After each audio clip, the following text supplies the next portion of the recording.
இந்த இரவு வேளையில் தேவனுடைய வார்த்தையை நாம் கேட்க ஆயத்தமாவோம்.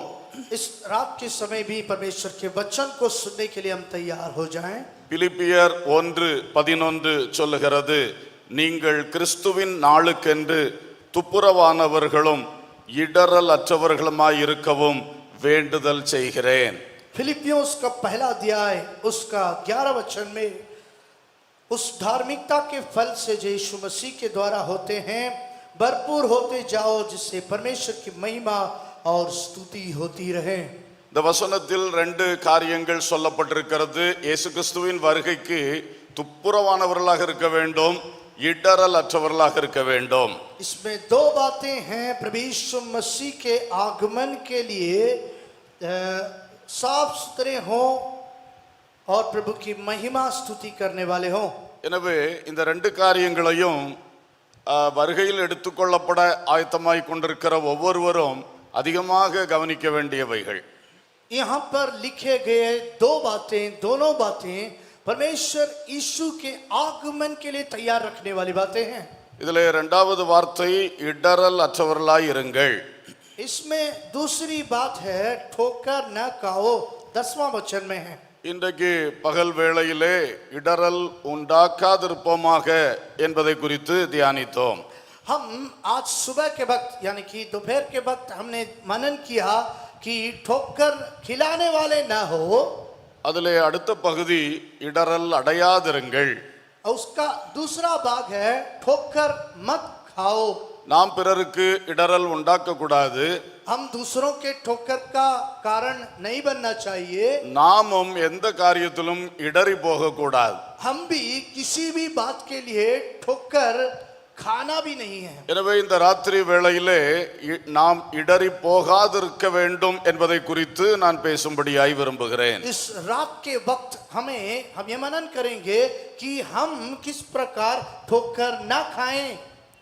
மத்தேயு 11:6 சொல்லுகிறது, என்னிடத்தில் இடரல் அடையாதிருக்கிறவன் எவனோ அவன் பாக்கியவான். मत्ती 11:6 11:6 में लिखा है, जो मुझसे ठोकर नहीं खाता वो धन्य है, वे जो मेरे कारण ठोकर नहीं खाता है। இயேசு சொன்னார், என்னிடத்தில் இடரல் அடையாதிருக்க வேண்டும். प्रभु यीशु ने कहा मेरे कारण ठोकर नहीं खाना चाहिए। இன்றைக்கு சிலர் அடுத்த மனிதர்களுடைய வாழ்க்கையை பார்த்து இடரல் அடைவது உண்டு. आज कई लोग दूसरों को देखकर ठोकर खाते हैं। முன்னே நின்று நடத்துகிறவர்களுடைய வாழ்க்கையிலே நடக்கிற சில காரியங்களை பார்த்து இடரல் அடைகிறவர்கள் உண்டு. आगे अपने अगुओं को देखकर ठोकर खाने वाले कुछ बातें भी हमें देखने को मिलता है। தாங்கள் நேசிக்கிறவர்கள், மிகவும் மதிக்கிறவர்கள், பெரிதாய் நினைக்கிறவருடைய வாழ்க்கையிலே நடக்கிற சில காரியங்களை பார்க்கும் பொழுது அதனால் இடரல் அடைகிறவர்கள் உண்டு. अपने प्रेमी और अपने अगुओं या आदरणीय लोग जब कुछ करते हैं गलत काम, तो उसके वजह से ठोकर भी खाने की बात आती है। இந்த எல்லா மேன்மையான மனிதர்களுக்கும் மேலானவர் ஆண்டவராகிய இயேசு கிறிஸ்து. इन सारे आदरणीय लोगों से बढ़कर हमारा प्रभु यीशु महान है। அவர் சொல்லுகிறார், என்னிடத்தில் இடரல் அடையாதிருக்கிறவன் பாக்கியவான். वो कहते हैं धन्य वो है जो मेरे कारण ठोकर नहीं खाता है। எனவே இன்றைக்கு இயேசுவிடம் இடராதவர்கள், இடறினவர்கள் என்கிற தலைப்பிலே தியானிக்க போகிறோம். इसलिए आज के वक्त प्रभु यीशु मसीह के द्वारा ठोकर खाने वाले, ठोकर न खाने वालों के बारे में मनन करेंगे। குறிப்பாக 5 காரியங்களை நான் உங்கள் 5 நபர்கள் அல்லது கூட்டத்தார் அவர்களை குறித்து சொல்ல விரும்புகிறேன். खास रूप से 5 बातें, 5 लोग या 5 झुंड के बारे में हम विस्तार से विमर्श करेंगे। முதலாவது, இயேசு வளர்ந்த ஊராகிய நாசரேத் ஊரார், ஊர் மக்கள். सबसे पहले प्रभु यीशु मसीह जहां पला बड़ा नाजरत लोग वासी। இந்த நாசரேத் ஊரில் நடந்த ஒரு சம்பவத்தை மத்தேயு 13:57 படிக்கலாம். मत्ती 13:57 में नासरत नगर में हुए घटना को देखकर हम सीख सकते हैं। 57ஆம் வசனத்தில் நாம் பார்க்கும் பொழுது 57 वचन में जब हम पढ़ते हैं, அவரை குறித்து இடறல் அடைந்தார்கள். उसके बारे में वे ठोकर खाए। நாசரேத் ஊரார் இயேசுவை குறித்து இடறல் அடைந்தார்கள். नासरत वासी लोग प्रभु यीशु मसीह के द्वारा ठोकर खा रहे हैं। அவருடைய சொந்த ஊர் மக்கள் அவரை குறித்து இடறல் அடைந்தார்கள். उसके अपने गांव के लोग उसको देखकर ठोकर खा रहे हैं। நடந்த சம்பவம் என்ன? वहां हुआ क्या? 54ஆம் வசனத்திலே பார்க்கின்றோம். 54 वचन में पढ़ते हैं, ஒரு முறை இயேசு அந்த ஊரில் சென்று ஜெப ஆலயத்திலே உபதேசம் பண்ணினார். एक दिन उस नगर के आराधनालय में उपदेश देने लगा। இந்த உபதேசத்தை அவர்கள் கேட்ட பொழுது அவர்களுக்குள் ஒரு சிந்தை, இவனுக்கு இந்த ஞானமும் பலத்த செய்கைகளும் எப்படி வந்தது? जब प्रभु यीशु मसीह का उपदेश सुना तो उनके मन में एक विचार, इसको ये ज्ञान की बातें कहां से आ गई? இவன் தச்சனுடைய குமாரன் அல்லவா? ये तो बड़ाई का बेटा है। இவன் தாய் மரியாள் என்பவள் அல்லவா? इसके माता का नाम तो मरियम है। அப்புறம் இவனுடைய சகோதரர்கள் சகோதரிகள்லாம் நம்மோடு இருக்கிறார்கள் அல்லவா? इसके भाई बहनें तो हमारे बीच में रहती हैं। இப்படி இருக்க இதெல்லாம் இவனுக்கு எப்படி வந்தது? ये सब होते हुए भी इसको ये सब आशीष कहां से आई? அப்ப அவருடைய சிந்தனை பாருங்கள். இயேசுடைய அந்த மாம்ச பிறப்பும் இந்த உலகத்துல மனுஷனாய் வந்த அந்த மனுஷிக அந்த காரியங்களை மட்டும் பார்க்கறாங்க. देखिए उनके मन के विचारों को, प्रभु यीशु मसीह इस दुनिया में कैसे जन्म लिया और उसके भाई बहन कौन थे, बस यही दुनिया के रिश्तों के बारे में ही वे ध्यान मनन कर रहे हैं। ஏன்னா இயேசுடைய அந்த மாம்ச பிரகாரமான அந்த வாழ்க்கை குறித்து அதிகம் அறிந்தவர்கள் அவர்கள்தான். क्योंकि प्रभु यीशु मसीह के रिश्तों, उनके रिश्तेदारों, भाई बहनों के बारे में अधिक उस गांव के ही लोग जानते हैं। அதேவேளை இயேசுவின் மேல் இருந்த தெய்வீகத்தை அறியாமல் இருக்கிறார்கள். लेकिन उसी वक्त वहां प्रभु यीशु मसीह के ऊपर परमेश्वर का जो गुण है उसके बारे में वे नहीं जानते। அதனால தான் இடறல் அடைந்தார்கள். इसीलिए वे ठोकर खाए। அப்ப முதலாவது நான் சொல்ல வருகிற காரியம், இயேசுடைய தெய்வீகத்தை அறியாதவர்கள் இடறுவார்கள். सबसे पहले बात, जो प्रभु यीशु के ईश्वरत्व को नहीं पहचानते हैं वे ठोकर खाएंगे। எனவே நாமும் கூட இயேசுவை எப்பொழுதுமே அந்த தேவகுமாரன் என்கிற தெய்வீக கண்ணோட்டத்தோடு பார்க்க கற்றுக்கொள்ள வேண்டும். इसलिए हम सबको प्रभु यीशु पिता परमेश्वर का संतान है, बेटा है, उस नजरिया से देखना है। என்னை கேட்கிற சகோதரனே சகோதரியே, मेरी आवाज को सुनने वाले प्रिय भाई बहन, இந்த இயேசு கிறிஸ்து ஒரு நல்ல மனிதன் என்று நீ நினைத்திருக்கலாம். हो सकता है आप ये सोच रहे हैं कि प्रभु यीशु मसीह एक बहुत अच्छा आदमी है। அவர் நல்ல மனிதன் மட்டுமல்ல, அவர் தேவகுமாரன் என்பதையும் நீ அறிய வேண்டும். आप वो प्रभु यीशु सिर्फ अच्छा व्यक्ति ही नहीं बल्कि वो परमेश्वर का पुत्र है, इस बात को भी आप अच्छे से जान लें। அவர் பெரிய மகான், பெரிய தீர்க்கதரிசி என்றெல்லாம் நீங்கள் ஒப்புக்கொள்ளலாம். हो सकता है प्रभु यीशु एक महान व्यक्ति है, एक अच्छा भविष्यद्वक्ता है, ये भी आप जान सकते हैं। ஆனால் இவர் தேவனிடத்திலிருந்து வந்தவர், தேவனுடைய குமாரன் என்று என்றைக்கு நீங்கள் விசுவாசிக்கிறீர்களோ அன்றைக்கு தான் உங்கள் வாழ்க்கையிலே தேவக்கிரியை உண்டாகும். लेकिन जिस दिन प्रभु यीशु मसीह को परमेश्वर का पुत्र है, परमेश्वर का बेटा है, इस बात पर विश्वास करेंगे तभी आपके जीवन में परिवर्तन, अनुग्रह, आशीष मिलेगा। அல்லேலூயா. हालेलुया। உலகத்திலிருந்து உண்டான பல மகான்கள் அல்லது பல காரியங்களை நீங்கள் தெய்வங்கள் என்று நம்பி வாழ்ந்து கொண்டிருக்கலாம். दुनिया में जो भलाई करने वाले महान लोगों को हो सकता है आप अपने दिल में भगवान मान लें। அதிலே சில பொருட்கள் இருக்கலாம், அதெல்லாம் இந்த உலகத்திலே தேவனால் உண்டாக்கப்பட்ட பொருட்கள், அதை நீங்கள் தெய்வங்கள் என்று சொல்லுகிறீர்கள். दुनिया में परमेश्वर के द्वारा सृष्टि किए गए कुछ वस्तुओं को भी आप भगवान मान सकते हैं। சில மனிதர்களை நீங்கள் தெய்வம் என்று சொல்லுகிறீர்கள், அவர்களும் இந்த பரலோகத்தின் தேவனால் உண்டாக்கப்பட்டவர்கள், பூமியிலிருந்து உண்டானவர்கள். அவருடைய ஜீவன் போன பிறகு அவர்கள் பூமியின் மண்ணிலே வைக்கப்பட்டிருக்கிறார்கள். इस दुनिया के कुछ इंसान को भी, गुरुओं को भी आप अपना दिल में महान बना कर रख सकते हैं। उनकी मौत के बाद वे मर मिटे, सब कुछ खत्म हो गया। ஆனால் அதே ஒரு கண்ணோட்டத்திலே இந்த இயேசு கிறிஸ்துவையும் நீங்கள் பார்ப்பீர்கள் என்றால் இவருடைய உண்மை நிலைமையை உங்களால் அறிந்து கொள்ள முடியாது. अगर आप उसी तरह प्रभु यीशु मसीह को उसी नजरिया से देखेंगे तो प्रभु यीशु मसीह के सच्चाई को आप जान नहीं पाएंगे। உங்களில் அநேகர் இயேசுவை மதிக்கிறீர்கள், ஆனால் பல தெய்வங்களில் இவரும் ஒரு தெய்வம் என்று உங்கள் வீட்டில் நிறைய போட்டோக்கள் வைத்து அதில் இயேசு போட்டோவையும் வைத்திருக்கிறீர்கள். आप में से कई लोग प्रभु यीशु मसीह को आदर तो करते हैं, लेकिन वे आप औरों के बराबर भी उसको करके देखते हैं, इसलिए आपको कोई फायदा नहीं।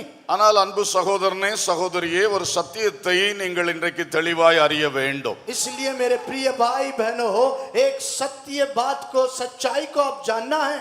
இந்த இயேசு கிறிஸ்து தேவகுமாரனானவர், आज प्रभु यीशु परमेश्वर का बेटा है, தேவனோடு ஆதி முதலே இருக்கிறவர், परमेश्वर के साथ आदि से विद्यमान है, தேவ திருத்துவத்தில் ஒன்றானவர், परमेश्वर के त्रिएकत्व में उनके साथ हैं, அவரும் தேவனாய் இருக்கிறவர். वो भी परमेश्वर है। ஆகவே அந்த தேவகுமாரன் இயேசு நமக்காக உலகத்தில் மனுஷகுமாரனாக வந்தார். इसलिए वो परमेश्वर का पुत्र मनुष्य के पुत्र के रूप में इस पृथ्वी पर आया। ஆகவே நீங்கள் மரியாளிடத்தில் பிறந்த இயேசு என்று அதிலிருந்து அவருடைய சரித்திரத்தை பார்க்க கூடாது. ஆதி முதலே இருக்கிற தேவ வார்த்தையானவர், தேவகுமாரனானவர் என்பதை காண ஆரம்பிக்க வேண்டும். इसलिए आपको मरियम के द्वारा जन्म लिया यीशु के रूप में नहीं देखना है, बल्कि प्रभु यीशु को आदि से रहने वाला, परमेश्वर के साथ रहने वाला उस यीशु को अपने नजर में लाना है। இப்படி உலகத்தில் பிறப்பதற்கு முன்பே ஒரு சரித்திரம் உள்ளவர் இயேசு மட்டுமே. इस प्रकार दुनिया के सृष्टि से पहले अगर किसी का इतिहास है तो सिर्फ प्रभु यीशु मसीह है। ஹல்லேலூயா.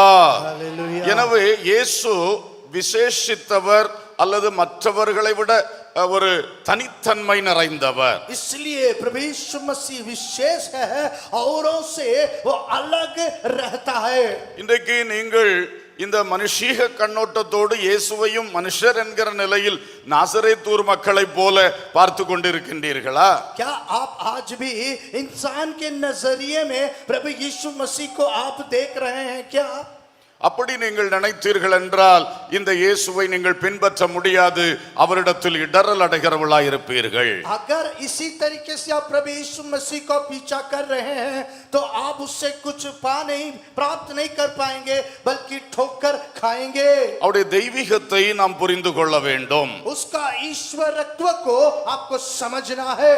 இயேசு மரித்து உயிர்த்தெழுந்த நாளிலே प्रभु यीशु जिस दिन मरकर जी उठा, எம்மாவுக்கு போன சீஷர்களில் ஒருவரான கிளையோப்பா சொன்னார், एम्माउस के शिष्यों में एक क्लियोपिस ने कहा, லூக்கா 24:21 लूका 24 का 21 में, அவரே இஸ்ரவேலை மீட்டு ரட்சிப்பவர் என்று நாங்கள் நம்பி இருந்தோம். इस्राएल को छुड़ाकर बचाने वाला वही है कहकर हम विश्वास कर रहे थे। அந்த வார்த்தையினுடைய அர்த்தத்தை பார்த்தீர்களா? देखिए, जानते हैं उस पद का शब्दार्थ? முதல் காரியம், நம்பி இருந்தோம் என்றால் நம்பிக்கை வீணா போயிட்டுன்னு அர்த்தம். अगर वहां हम विश्वास भरोसा किए थे का मतलब वहां भरोसा विश्वास उतर गया। நம்பி இருக்கிறோம்னு சொன்னா அது கரெக்டானது. अगर विश्वास करते हैं तो बात अलग। நம்பி இருந்தோம்னா இதுவரைக்கும் நம்பிட்டு இருந்தோம், இப்ப மரிச்சு போனாரு, எல்லாம் முடிஞ்சு போச்சு, அந்த அர்த்தம். विश्वास कर रहे थे का इसका मतलब है कि वो भरोसा कर रहे थे, लेकिन अब भरोसा विश्वास खत्म हो गया। அடுத்து என்ன சொல்றாரு? அவர் இஸ்ரவேலை மீட்டு ரட்சிப்பவர். हम ये विश्वास कर रहे थे, वो कह रहे हैं कि हम ये सोच रहे थे कि वो इजराइल को उद्धार करेगा, बचाएगा। உண்மையிலே அவர் சிலுவையில் மரித்து உயிர்த்த பொழுதுதான் இஸ்ரவேலையும் சரி முழு உலக மனிதர்களையும் மீட்டு ரட்சித்திருக்கிறார். वास्तविक रूप से जब वो क्रूस पर मरकर जी उठा तो वो सिर्फ इजराइल को ही क्या, पूरी दुनिया को ही वो बचा कर निकाला। கிலெயோப்பாவுக்கு அந்த தெய்வீக காரியத்தில் உள்ள நம்பிக்கை வரவில்லை இன்னும். क्लियोपाउस को उस ईश्वरत्व का प्रकाश उसके अंदर नहीं था। அவன் பல இஸ்ரவேலர் நினைத்தது போல இந்த ரோமர் ஆட்சியிலிருந்து எங்களை மீட்டு ரட்சிப்பவர் என்றுதான் நினைத்தான். जिस तरह कई इजरायली लोग समझ रहे थे कि रोम के उस जकड़न से वो हमको छुड़ाएगा। ஆனா அந்த ரோமர்களையும் சரி எல்லாரையும் அபிஷேகித்து ஆட்டி படைக்கிற வலுசர்ப்பத்தையே இயேசு சிலுவையிலே அவனை மிதித்து போட்டு மனுமக்கள் முழுவதையும் ரட்சித்திருக்கிறார். लेकिन प्रभु यीशु मसीह उस रोम को क्या, उस रोम को ही हिला के रखने वाला उस अजगर को ही प्रभु यीशु कुचल कर जय प्राप्त कर लिया था। அப்ப அந்த தெய்வீக காரியத்தை குறித்த கண்ணோட்டம் இந்த சீஷனுக்கும் வரவில்லை. तो उस ईश्वरत्व का नजरिया उस शिष्य के अंदर नहीं था। அவன் இயேசுவை ஒரு அரசியல் தலைவராக பார்த்தான். वो प्रभु यीशु मसीह को एक राजनीतिक व्यक्ति के रूप में देखा। எங்களை அந்நிய ஆட்சியிலிருந்து விடுவிக்கிறவர் என்று பார்த்தான். हमें दूसरों के हुकूमत से बचाने वाला के रूप में देखा। அதை செய்யாம செத்து போனாரு. अरे ये तो कर नहीं पाया, मर गया, நம்பிக்கை போயிருச்சு. हमारा विश्वास खत्म हो गया।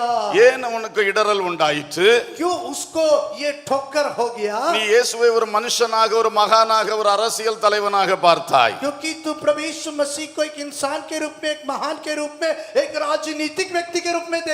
இன்றைக்கு பலர் அப்படித்தான் பார்த்து கொண்டிருக்கிறீர்கள். आज कई सारे लोग इसी नजरिए से देख रहे हैं। உங்கள் கண்ணோட்டங்கள் தவறானது. आपके नजरिए गलत हैं। உன்னை பாவம் என்கிற பயங்கரம் ஆட்டி படைத்துக் கொண்டிருக்கிறது. पाप आपको पूरी तरीके से हिला के रखा है। பிசாசு என்கிற பயங்கரமானவன் உன்னை ஆட்டி படைத்துக் கொண்டிருக்கிறான். शैतान नाम के भयंकर बात आपको हिला के रख रखा है। அதனால் தான் உன் வாழ்க்கையில் நிம்மதியே இல்லை. आपकी जिंदगी में आराम इसी वजह से है ही नहीं। போராட்டங்கள் மேல் போராட்டத்தில் தவித்துக் கொண்டிருக்கின்றாய். आप परेशानियों के बीच में तड़प रहे हैं। ஆனால் இந்த இயேசு அதற்காக அனுப்பப்பட்டவர். लेकिन प्रभु यीशु उसी बात से छुटकारा देने के लिए भेजा गया இந்த था। சகல பிரச்சனைகளிலிருந்து உன்னை விடுவிக்க அனுப்பப்பட்டவர். प्रभु यीशु इस तरह के सारे समस्याओं से छुटाने के लिए भेजा गया था। இயேசுவை இதுவரைக்கும் எந்த கண்ணோட்டத்தில் நீங்க பார்த்து கொண்டிருக்கிறீர்களோ தெரியல. मैं नहीं जानता कि प्रभु यीशु मसीह को किस नजरिया से देख रहे हैं।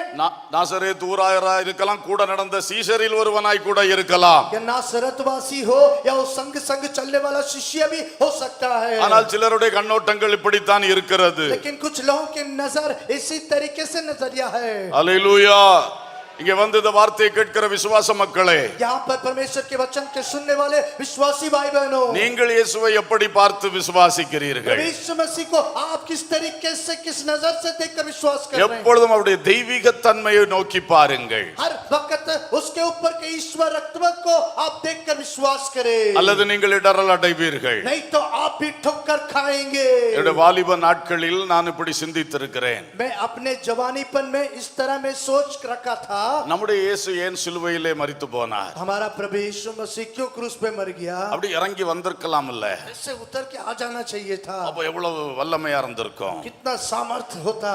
நான் இத்தனைக்கும் பிறந்து வளர்ந்ததே கிறிஸ்தவ குடும்பத்துல. जबकि मेरा जन्म सारी बातें मसीही परिवार में, சண்டே ஸ்கூல் விபிஎஸ் எல்லாம் படித்தவன். संडे स्कूल VBS सब कुछ मैं कर चुका हूँ। நானே சிந்திக்கிறேன், இந்த இயேசு இறங்கி வந்திருந்தா எவ்வளவு மகிமையா இருக்கும். खुद मैं अगर सोच रखा था पहले, प्रभु यीशु अगर उतर के आता कितना बढ़िया होता। அப்போ நீ கிறிஸ்தவனா இருந்தாலும் சில வேளை சிந்தனை இப்படித்தான் ஓடும். तो आप मसीही होते हुए भी कभी कभी हमारे विचार इस तरह के ही दौड़ते हैं। அது நம்முடைய இந்த மனித அறிவுடைய சிந்தனை இயேசுவ மாம்சத்துல பார்க்கிறது. इस इंसानी ज्ञान का विचार प्रभु यीशु मसीह को इंसानियत नजरों में देखते हैं। ஆனால் இப்பொழுது நாம் வசனத்தை தெளிவாய் அறிந்த பிறகு தெரியும், இயேசு இறங்கி வந்திருந்தார்னா பெரிய தோல்வியே ஆயிருக்கும். वचन के मुताबिक जब हम देखते हैं तो समझ में आता है, यीशु उतर के आता तो हमारी एक बहुत बड़ी हार हो जाती है। இயேசு சிலுவை சுமந்து அதுல மரித்து மூன்றாம் நாள் உயிர்த்தெழுந்ததுதான் மாபெரும் வெற்றி. प्रभु यीशु मसीह क्रूस पर मरकर गाड़े जाकर फिर तीसरे दिन जी उठना ही बड़ी विजय है। हालेलुया. हालेलुया. ஆகவே அந்த ஆவிக்குரிய கண்ணோட்டம் தெய்வீக கண்ணோட்டம் இருக்க வேண்டும். इसलिए ये आत्मिक एवं ईश्वरत्व नजरिया हमारे लिए बहुत जरूरी है. அந்த மத்தேயு 13:58 சொல்லப்பட்டிருக்கிறது. मत्ती 13:58 में लिखा हुआ है, நாசரேத்துக்காரர்களுடைய அவிசுவாசத்தின் நிமித்தம் அவர் அங்கே अनेक அற்புதங்களை செய்யவில்லை. नाजरत वासियों के विश्वास के कारण बहुत से सामर्थ्य के काम नहीं किया. இயேசுவை மனுஷனாய் பார்த்தால் நீ அற்புதத்தை பெற்றுக்கொள்ள முடியாது. प्रभु यीशु मसीह को एक इंसान मानेंगे तो आप चमत्कार को प्राप्त नहीं कर पाएंगे. எனக்கு சுகம் இல்லை, நான் அங்கே போனேன் இங்கே போனேன், இயேசுவால முடியுமா ஒன்னு பார்த்து சொல்லுங்க. मैं बीमार हूँ, इधर गया उधर गया, प्रभु यीशु मसीह से क्या हो पाएगा? அந்த மந்திரவாதிட்ட போயாச்சு, இந்த மந்திரவாதிட்ட போயாச்சு, அந்த டாக்டர்கிட்ட போயாச்சு, இந்த டாக்டர்கிட்ட போயாச்சு, ஐயா உங்க இயேசு ஏதாச்சும் செய்வாரா பார்த்து சொல்லுங்க. मैं उस डॉक्टर के पास गया, इस जादूगर के पास गया, इधर मंत्र सब किया, आपका यीशु कुछ कर सकता है क्या? जरा बताइए. இயேசுவை டாக்டர்களோடும் மந்திரவாதிகளோடும் நீ ஒப்பிட்டு கொண்டிருக்கின்றாயா? प्रभु यीशु मसीह को आप डॉक्टर एवं जादूगरों के समानता में देख रहे हो क्या? இல்லை சகோதரனே, இவர் அதற்கெல்லாம் மேற்பட்டவர். नहीं मेरे भाई, वो इन सारे बातों से अपरंपार है. ஹல்லேலூயா. உலகத்தில் உள்ள எந்த மந்திரவாதியோடு இயேசு ஒப்பிட முடியாது. प्रभु यीशु मसीह को किसी जादू करने वाले के समकालीन नहीं देख सकते.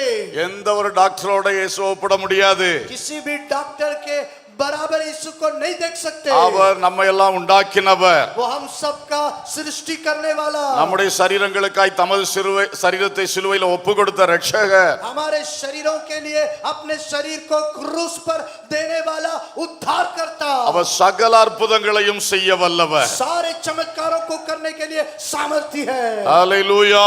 हालेलुया. ஏதோ அவர்கிட்ட இருக்கிற ஒரு வல்லமையை கொண்டு செய்கிறார்னு நினைக்காதீங்க. ये मत सोचिए कि यीशु अपने एक ताकत के द्वारा कर रहा है. அவர் தேவனானபடியினால் அவர் அந்த வல்லமையினால் நிறைந்திருக்கிறவர். वो खुद परमेश्वर है, इसलिए उस सामर्थ से भरा हुआ है. ஹல்லேலூயா. हालेलुया. இயேசுவை பார்க்கின்ற அந்த பார்வை மேல் நோக்கி உயரட்டும். प्रभु यीशु मसीह के ऊपर का वो नजरिया जरा ऊपर की ओर चलते रहे. உனக்கு ஒரு விசுவாச கண்ணோட்டம் வரட்டும். एक विश्वास भरी नजरिया आने पाए. ஆவிக்குரிய பார்வை வரட்டும். आत्मिक नजरिया आपके अंदर आने पाए. அவருடைய தெய்வீக கிரியைகளை புரிந்து கொள்கிற தன்மை உண்டாகட்டும். उसके ईश्वरीय गुणों को समझने का आपके अंदर ज्ञान प्रकाश आने पाए. அப்பொழுது அந்த விசுவாசத்தினால் உங்கள் வாழ்க்கையே மறுரூபமாகும். तब उस विश्वास के मुताबिक आपके जीवन रूपांतरित हो पाएगा. ஹல்லேலூயா. இயேசுவை வரும் இந்த சின்ன கண்ணோட்டத்துல பார்த்து கொண்டிருந்தால் ஒரு நாள் இடறல் அடைந்து போவாய். प्रभु यीशु मसीह को एक छोटे नजरिया में देखेंगे तो आपका जीवन बिल्कुल खत्म हो जाएगा. ஹல்லேலூயா. குஷ்டரோகி ஒருவர் வந்தார். உமக்கு சித்தமானால் என்னை சுத்தமாக்க உம்மால் ஆகும். एक घोड़ी प्रभु यीशु के पास आया और पूछने लगा कि तेरी अगर तू चाहे तो मुझे शुद्ध कर सकता है. அவருடைய பார்வை எப்படி இருந்தது? उसका नजर कैसा था? உங்ககிட்ட நல்ல வல்லமை இருக்குது, आपके पास अच्छा ताकत है.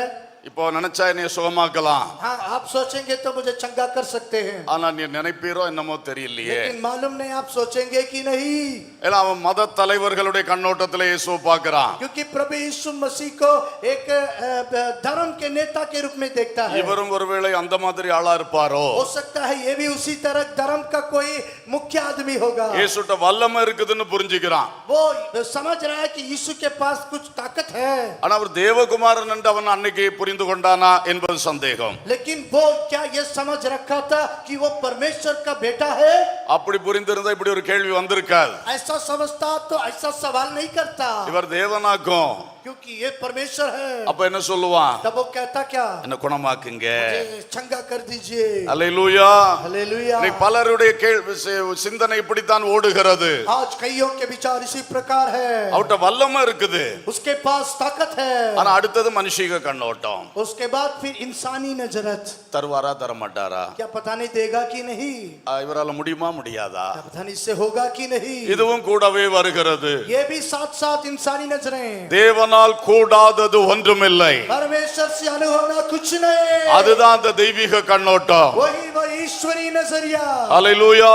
हालेलुया। எனவே இன்று முதல் அந்த முழுமையான ஒரு கண்ணோட்டத்திலே இயேசுவை பின்பற்றுங்கள். इसलिए आज से उस संपूर्ण नजर से देखें, அப்பொழுது இடரல் அடைய மாட்டீர்கள். तब आप ठोकर नहीं खाएंगे। அல்லேலூயா. हालेलुया। சில வேளை கேட்டதை அவர் உடனே தருவார். कभी कभी आपके मांगते ही तुरंत दे देगा, அப்ப ரொம்ப சந்தோஷமாக இருக்கும். तब आप बहुत खुश हो जाएंगे। சில சமயம் கேட்டது தரமாட்டார். कभी कभी मांगेंगे तो नहीं देता है, அப்ப நீ இடறி போவாய். तब आप ठोकर खा जाएंगे। ஆனால் ஒரு தெய்வீக கண்ணோட்டம் இருந்தால், लेकिन अगर आपके कोई ईश्वरी नजर है அவர் तो கேட்டதை தராமல் இருந்தாலும் आप वो मांगते हुए भी न दे तो भी அவரையே பின்பற்றுவோம். उसी का पीछा करेंगे, அல்லேலூயா. இடரலே வராது. ठोकर नहीं आएगा। யோபு சொல்றான், நீர் என்னை கொன்று போட்டாலும் நான் உண்மையில் நம்பிக்கையா இருப்பேன். अय्यूब कहता है, यदि तुम मुझे मार डाले तब भी मैं तुझ पर विश्वास रखूंगा। அல்லேலூயா. எங்கள் தேவனாகிய கர்த்தர், எங்கள் கர்த்தர் எங்களை விடுவிக்க வல்லவர். விடுவிக்காம போனாலும் இந்த சிலையை வணங்க மாட்டோம். हमारा परमेश्वर छुड़ाने के लिए सामर्थ्य है, नहीं भी छुड़ाए तब भी तेरे इस मूरत को नहीं झुकेंगे। அவர்கள் அங்கே இடறவில்லை, वहां वे ठोकर नहीं खाए, உறுதியா நின்றார்கள். दृढ़ता के साथ खड़े रहे। செய்வார் என்கிற அந்த சிந்தனையில் மட்டுமல்ல, सिर्फ करेगा करके उस विश्वास से नहीं, செய்யாம போனாலும் சரிதான், ना भी करे तब भी कोई बात, அவர்தான் தேவன். वही मेरा परमेश्वर, அதுல மாற்றமே இல்ல. उसमें कोई बदलाव नहीं। இந்த மாதிரி ஒரு உறுதிப்பாடு வர வேண்டும். इस प्रकार का एक दृढ़ विचार होनी चाहिए। அல்லேலூயா. हालेलुया। மிஷனரிகள் மூலம் இயேசு अनेक அற்புதங்களை செய்கிறார். मिशनरियों के द्वारा परमेश्वर कई सारे चमत्कारों को कर रहा है। அதை அனுபவித்து இயேசுவை விசுவாசித்து அநேகர் தூரம் டிராவல் பண்ணி இங்க வந்திருக்கிறீங்க. उसको अनुभव करके कई लोग बड़ी दूर यात्रा करके यहाँ पर आए हैं, ஆனால் வெறும் அற்புதங்களுக்காக அல்ல. लेकिन सिर्फ चमत्कारों के लिए नहीं। இயேசு எதை தந்தாலும் எதை தராப்பனாலும் சரி, இவரே தெய்வம். प्रभु यीशु चाहे कुछ दे या न दे, वही परमेश्वर है। அந்த பார்வை வரட்டும். वो नजर आपके अंदर आए। அப்படி உறுதி உள்ளவர்கள் கைகளை வைத்து ஒரு அல்லேலூயா சொல்லுவோம். ऐसे कहने वाले हालेलुया। அல்லேலூயா. हालेलुया। ஸ்தோத்திரம். இரண்டாவதாக दूसरी बात, யோவான் ஸ்நானனை குறித்து சொல்ல விரும்புகிறேன். यूहन्ना बपतिस्मा के बारे में कहूंगा। மத்தேயு 11வது அதிகாரம் 4, 5, 6 வசனங்களை பாருங்கள். मत्ती 11 का 4, 5, 6 वचन। 4, 5, 6. ஓகே. இயேசு, அதாவது யோவான் ஸ்நானன் சிலரை அனுப்பி, வருகிறவர் நீர்தானா அல்ல வேறொருவர் வர காத்திருக்க வேண்டுமான்னு இயேசுட்ட கேட்க சொல்லி விடுறார். प्रभु यीशु मसीह से यूहन्ना बपतिस्मा पूछवा रहा है कि आने वाला क्या तू ही है या और किसी का आशा रखें। இவர் தான் சொன்னாரு, இதோ உலகத்தின் பாவத்தை சுமந்து தீர்க்கிற தேவாட்டுக்குட்டின்னு இவர் தான் இன்ட்ரடியூஸ் பண்ணனதே. यूहन्ना बपतिस्मा खुद प्रभु यीशु मसीह का शुरुआत गवाही दिया था कि आने वाला उस मेमना यही है कह के गवाही दिया था। கொஞ்ச காலம் ஆன உடனே சின்ன சந்தேகம், कुछ दिन के बाद शक उसके अंदर आ गया, சின்ன இடறலுக்கான ஒரு தடுமாற்றம். एक छोटा ठोकर खाने लायक डगमगाहट। அப்பதான் தன்னுடைய சீஷர்களை அனுப்பி இயேசுட்ட கேட்கிறார். तब शिष्यों को भेजकर प्रभु यीशु मसीह से पूछ रहा है। இயேசு சொன்ன பதில், प्रभु यीशु ने क्या जवाब दिया? 4ஆம் வசனம், 4 वचन। நீங்கள் கேட்கிறதையும் காண்கிறதையும் யோவானிடத்தில் போய் அறிவியுங்கள். जो कुछ तुम सुनते हो और देखते हो सब जाकर यूहन्ना से कह दो। குருடர் பார்வையடைகிறார்கள், சப்பானிகள் நடக்கிறார்கள், குஷ்டரோகிகள் சுத்தமாகிறார்கள், செவிடர் கேட்கிறார்கள், மரித்தோர் எழுந்திருக்கிறார்கள், தரித்திரருக்கு சுவிசேஷம் பிரசங்கிக்கப்படுகிறது.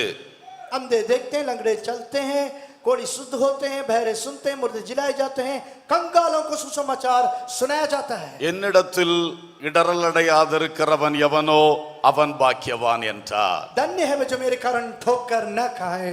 இது யாருக்கு சொன்ன வார்த்தை? முக்கியமா யோவான் ஸ்நானன் சொன்ன வார்த்தை. यूहन्ना बपतिस्मा को ही प्रभु एक जवाब दे रहे हैं, என்னிடத்தில் இடறல் அடைந்து விடாதே, मुझसे ठोकर न खाओ। நீதான் எனக்கு முன்னோடியா வந்த, तू तो मेरे अगुआ था, நீதான் என்ன யோர்தான் நதியில எனக்கு ஞானஸ்நானம் கொடுத்த, यरदन नदी में तूने ही मुझको बपतिस्मा दिया था। நீதான் எல்லாருக்கும் கூட்டத்துல இதோ உலகத்தின் பாவத்தை சுமந்து இருக்கிற ஆட்டுக்குட்டின்னு என்ன இன்ட்ரோடியூஸ் பண்ணுன, सबके सामने आपने ये गवाही दिया था कि जगत के पाप को उठाने वाला मेमना यही है। ஸ்நாபகனே எல்லாம் செஞ்சுட்டு இடறி போகாத, यूहन्ना बपतिस्मा सब कुछ किया और आप खुद ठोकर न खाओ। நீ இடறல் அடையாது இருந்தால் நீ பாக்கியவான். ठोकर नहीं खाओगे तो धन्य होगे। அல்லேலூயா. हालेलुया। அப்ப எந்த பெரிய ஊழியக்காரனுக்கும் இடறல் உண்டாகும். तो कितना बड़ा सेवक को भी ठोकर आएगा। நான் ஆளை சொல்லவில்லை, ஒரு பிரபலமான ஊழியர் இன்னொரு ஊழியர்கிட்ட ஒரு முறை பேசினாராம். मैं उनका नाम नहीं बताऊंगा, एक बहुत बड़ा नामी प्रचारक के बारे में कहूंगा। ஐயா, உண்மையில இயேசு மட்டும்தானா? இயேசு மூலம் மட்டும்தான் ரட்சிப்பா? क्या आप प्रभु यीशु मसीह के द्वारा ही क्या उद्धार है? இது சொன்னது அவர் மேடமடையா பயன்பட்டு இருந்த ஒரு காலம் என்று இன்னொருவர் சொன்னார். वो कौन पूछ रहा है कि एक समय में वो हर जगह यीशु मसीह का सुसमाचार बड़े तरीके से बड़े झुंड के सामने प्रचार அது करते हैं। கேட்ட பொழுது எனக்கு ஒரு அதிர்ச்சியா இருந்தது. जब मैंने सुना मैं हिल गया। அவ அவ்வளவு வல்லமையா பிரசங்கம் பண்ணுவார், பாட்டு பாடுவார். बड़े हिम्मत के साथ प्रचार करता था, गीत गाता था। ஆனா பாருங்க, திடீர்னு ஒரு தடுமாற்றம். लेकिन देखिए अचानक एक डगमगाहट, யாருக்கும் வரலாம். कोई भी डगमगा सकता है, ஆனா ரொம்ப கேர்ஃபுல்லா இருக்கணும். इसलिए सावधान रहें। இயேசுவிடத்தில் இடறல் அடையாதிருக்கிறவன் பாக்கியவான். धन्य है वे जो प्रभु यीशु मसीह के कारण ठोकर न खाए। இப்போ இங்கே வந்த சம்பவத்திலே ரெண்டு காரியங்களை பார்க்கலாம். अब यहाँ पर दो बातों को हम देख सकते हैं। முதலாவது, ஆண்டவர் என்ன சொன்னார்னா, அந்த குருடர் பார்வையடையல, சப்பாணி நடக்கிறாள், இதை விளக்கமா அந்த வார்த்தைகளை போய் அவன்கிட்ட சொல்றாரு. वो अंधे देखते हैं, लंगड़े चलते हैं, इस बात को समझाने के लिए कहता है। இது என்ன வார்த்தை? இது கேட்ட உடனே யோவானுக்கு ஒன்று உணர்த்தப்படும். ஏசாயா தீர்க்கதரிசி 11ஆம் அதிகாரத்திலே முதல் 2 வசனங்கள்ல இதே வார்த்தைகள் அவர் தீர்க்கதரிசனம் உரைத்திருக்கிறார். क्योंकि ஏசாயா उसका 11 का 1-2 वचन में ये भविष्यवाणी दे रखा है। ஆவியானவர் இவர் மேல் தங்கி, அதாவது ஈசா என்னும் அடிமரத்திலிருந்து ஒரு துளிர் தோன்றும், ईसाई के टूट में से एक डाली फूट निकलेगी।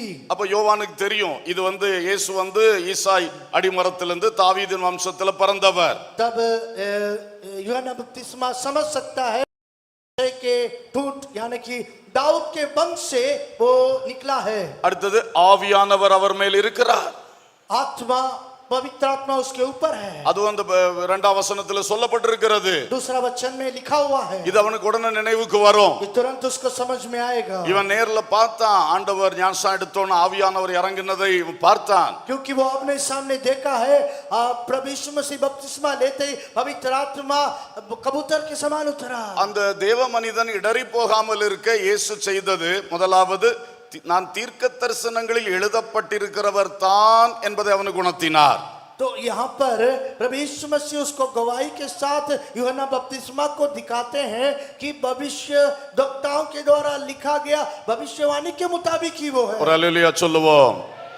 இயேசுடைய பிறப்பு, இயேசுடைய வாழ்க்கையில் நடந்தது எல்லாமே நிறைய விஷயங்கள் தீர்க்க தரிசனங்கள்ல முன்கூட்டியே எழுதப்பட்டது. प्रभु यीशु मसीह का जन्म, उसका जीवन किस प्रकार है, ये कई सारे भविष्यवाणी पुस्तकों में लिखा हुआ அது இதே பைபிள்ல இருக்கிறது. वही बाइबल में लिखा हुआ है। இயேசு பிறக்கிறதுக்கு எத்தனை 1000 ஆண்டுகளுக்கு முன்பு, 100 ஆண்டுகளுக்கு முன்பெல்லாம் உரைக்கப்பட்ட தீர்க்க தரிசனங்கள். प्रभु यीशु मसीह के बारे में कई सैकड़ों वर्ष, 100 साल पहले भी यीशु मसीह के बारे में लिखा हुआ है। அந்த தீர்க்க தரிசனத்தின் நிறைவேறுதலாய் அவர் வந்தார்னு சொல்லும் பொழுது இவர்தான் என்று இடரலடையாமல் விசுவாசிப்பதற்கு அது ஒரு ஏதுவாக இருக்கிறது. भविष्यवक्ताओं के भविष्यवाणियों के मुताबिक वो समझाता है इसलिए कि इनके द्वारा वो ठोकर न खाए। அல்லேலூயா.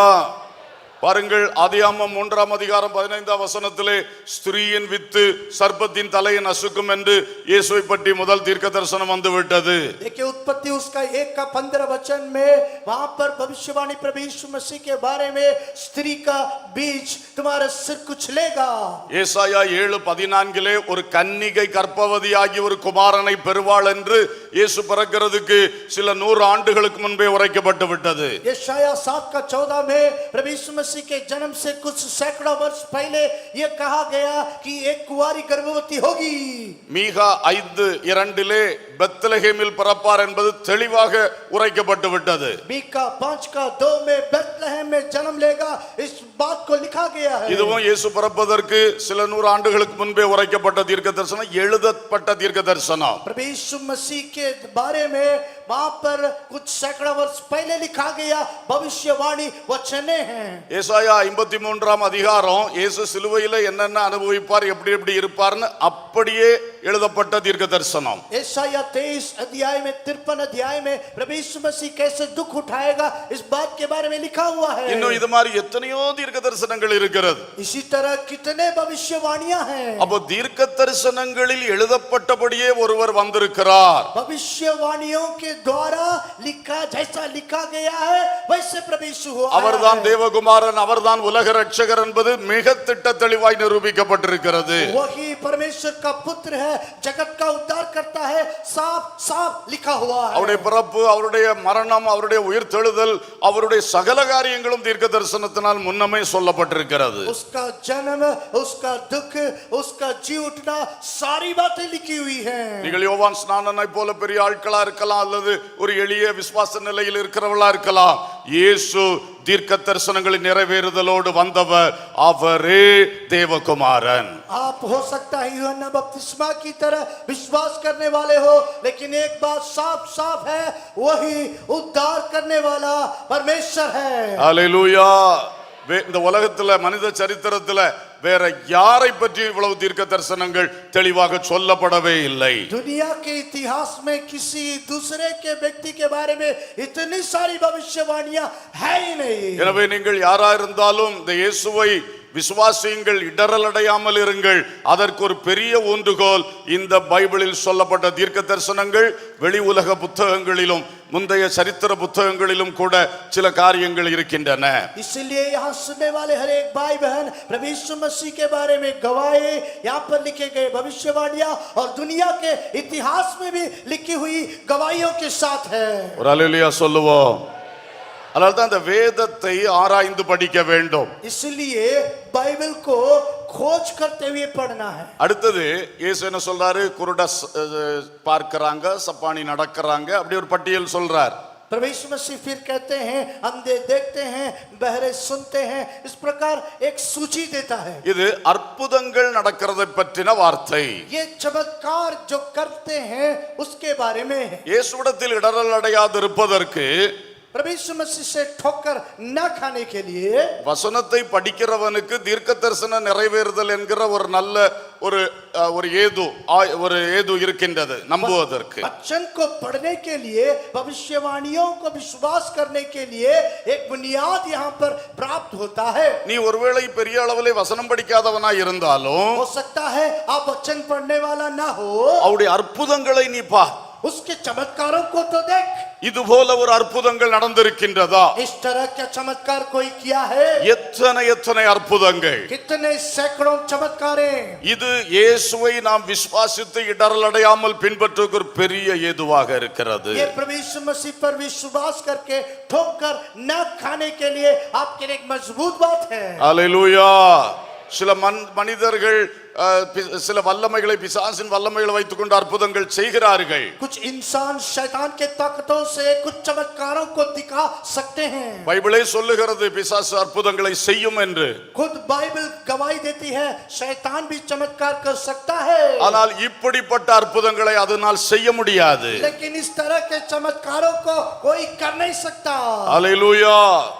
ஒரு பிறவி குருடனை இயேசு சுகமாக்கின பொழுது एक जन के अंधे को जब परमेश्वर ने आंखें दी, பரிசேயர்லாம் சேர்ந்து பயங்கரமான விசாரணைகள் நடத்தி கொண்டிருந்தார்கள். फरीसी उनके पीछे बड़ा है वहां पर पूछताछ करने लगे। அவன் அவங்கள பார்த்து கேட்டான், तो उनसे जाके पूछा, இப்ப பரவிக்கூடன ஒருத்தன் சோமாக்கினான்னு உன் சரித்திரத்துல நீ படிச்சிருக்கியா, என்கிட்ட வந்து கேள்வி கேட்டுட்டு இருக்கியேன்னு சொன்னான். वो पूछता है कि जन्म के अंधे को चंगा मिला है, इतिहास में कहीं आपने पढ़ा है?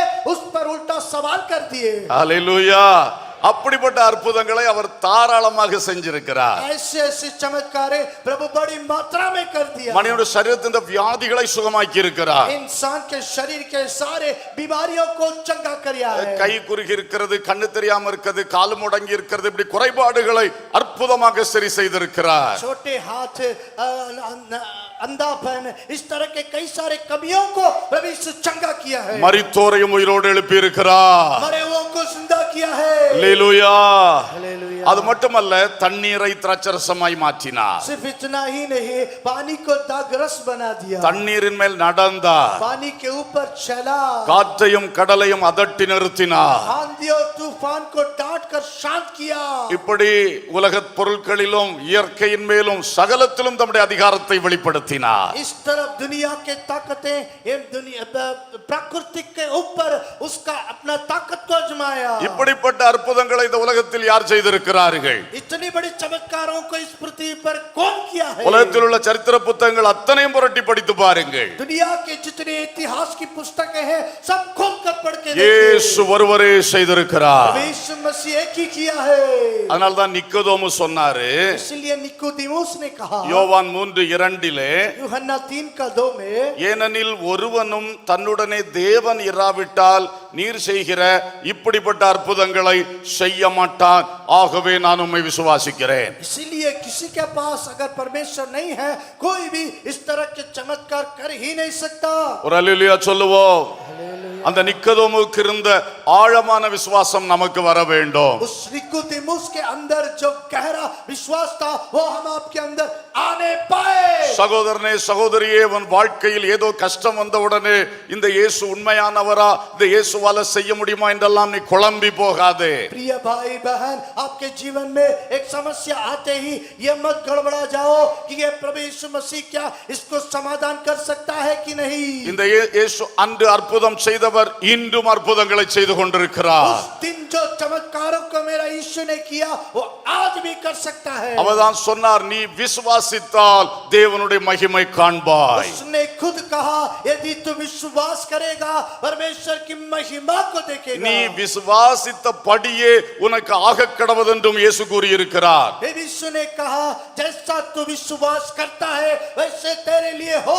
நீ இயேசுவிடத்தில் இடறல் அடையாதே. प्रभु यीशु मसीह के ऊपर ठोकर न खाओ। இன்று ஒருவேளை வியாதியோடு இந்த கூட்டத்தில் வந்திருக்கலாம். हो सकता है बीमारी के साथ आप इस सब जगह में आए சில होंगे। பலவீனங்களோடு வேதனையோடு காணப்படலாம். दुख दर्द एवं समस्या के साथ आए होंगे। இந்த இயேசுவை நீங்கள் இன்றைக்கு விசுவாசித்தால், उस प्रभु यीशु को अगर आप विश्वास என்னை करेंगे ஒருவேளை तो தூரத்திலிருந்து கேட்டுக்கொண்டிருக்கலாம். हो सकता है बड़े दूर से सुन रहे हैं। அந்த இடத்திலும் இயேசு கிரியை செய்ய வல்லவராய்த்தான் இருக்கிறார். उस जगह में भी प्रभु यीशु काम करने के लिए வெகு सामर्थ्य है। தூரத்திலே உன் வீட்டுக்குள்ளிருந்து நீ இந்த யூடியூப் சேனல்ல பார்த்து हो கொண்டிருக்கலாம். सकता है आप अपने घर में YouTube चैनल के द्वारा देख रहे हैं। நீ இருக்கிற இடத்திலே அற்புதம் செய்ய இயேசுவால் முடியும். जहाँ पर आप हैं वहाँ पर चमत्कार करने के लिए सामर्थ्य है। இயேசுவை நோக்கி பார். प्रभु यीशु की ओर देख। இப்பொழுதே இயேசுவை நோக்கி கூப்பிடுங்கள். अभी प्रभु यीशु की ओर चिल्लाइए। உன் வியாதியை நீக்கி அவர் உன்னை சுகமாக்குவார். आपके बीमारी को हटाकर चंगा உன் करने के लिए சரீரத்தின் குறைபாடுகளை இயேசு மாற்றுவார். आपके शरीर की कमियों को दूर करेगा। உனக்கு என்ன அற்புதம் நடக்கணும்?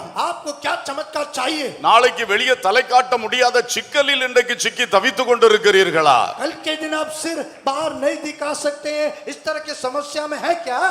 இந்த இயேசு இயற்கையில் நடக்காத காரியங்களை உங்களுக்கு செய்ய முடியும். ये प्रभु ईश्वर प्रकृति के बाहर वो सामर्थ्य काम कर सकता है। பிற மனிதருடைய உள்ளங்களை மாற்ற இந்த இயேசுவுக்கு வல்லமை இருக்கிறது. हर इंसान के दिल के मन के बातों को बदलने के लिए ताकत दी है। அதிகாரிகளுக்கு கட்டளையிட இந்த இயேசு அவர்களுக்கு மேல் அதிகாரமும் அற்புதமும் செய்கிறவராயிருக்கிறார். अधिकारियों के ऊपर प्रभु यीशु आज्ञा जारी करने के लिए अधिकार और सामर्थ्य उसके हाथ में रखा है। இன்று நீ விசுவாசித்தால் यदि आज आप विश्वास करेंगे, தேவன் இன்றே உனக்கு கிரியை செய்வார். आज ही परमेश्वर यीशु काम करेगा। அல்லேலூயா.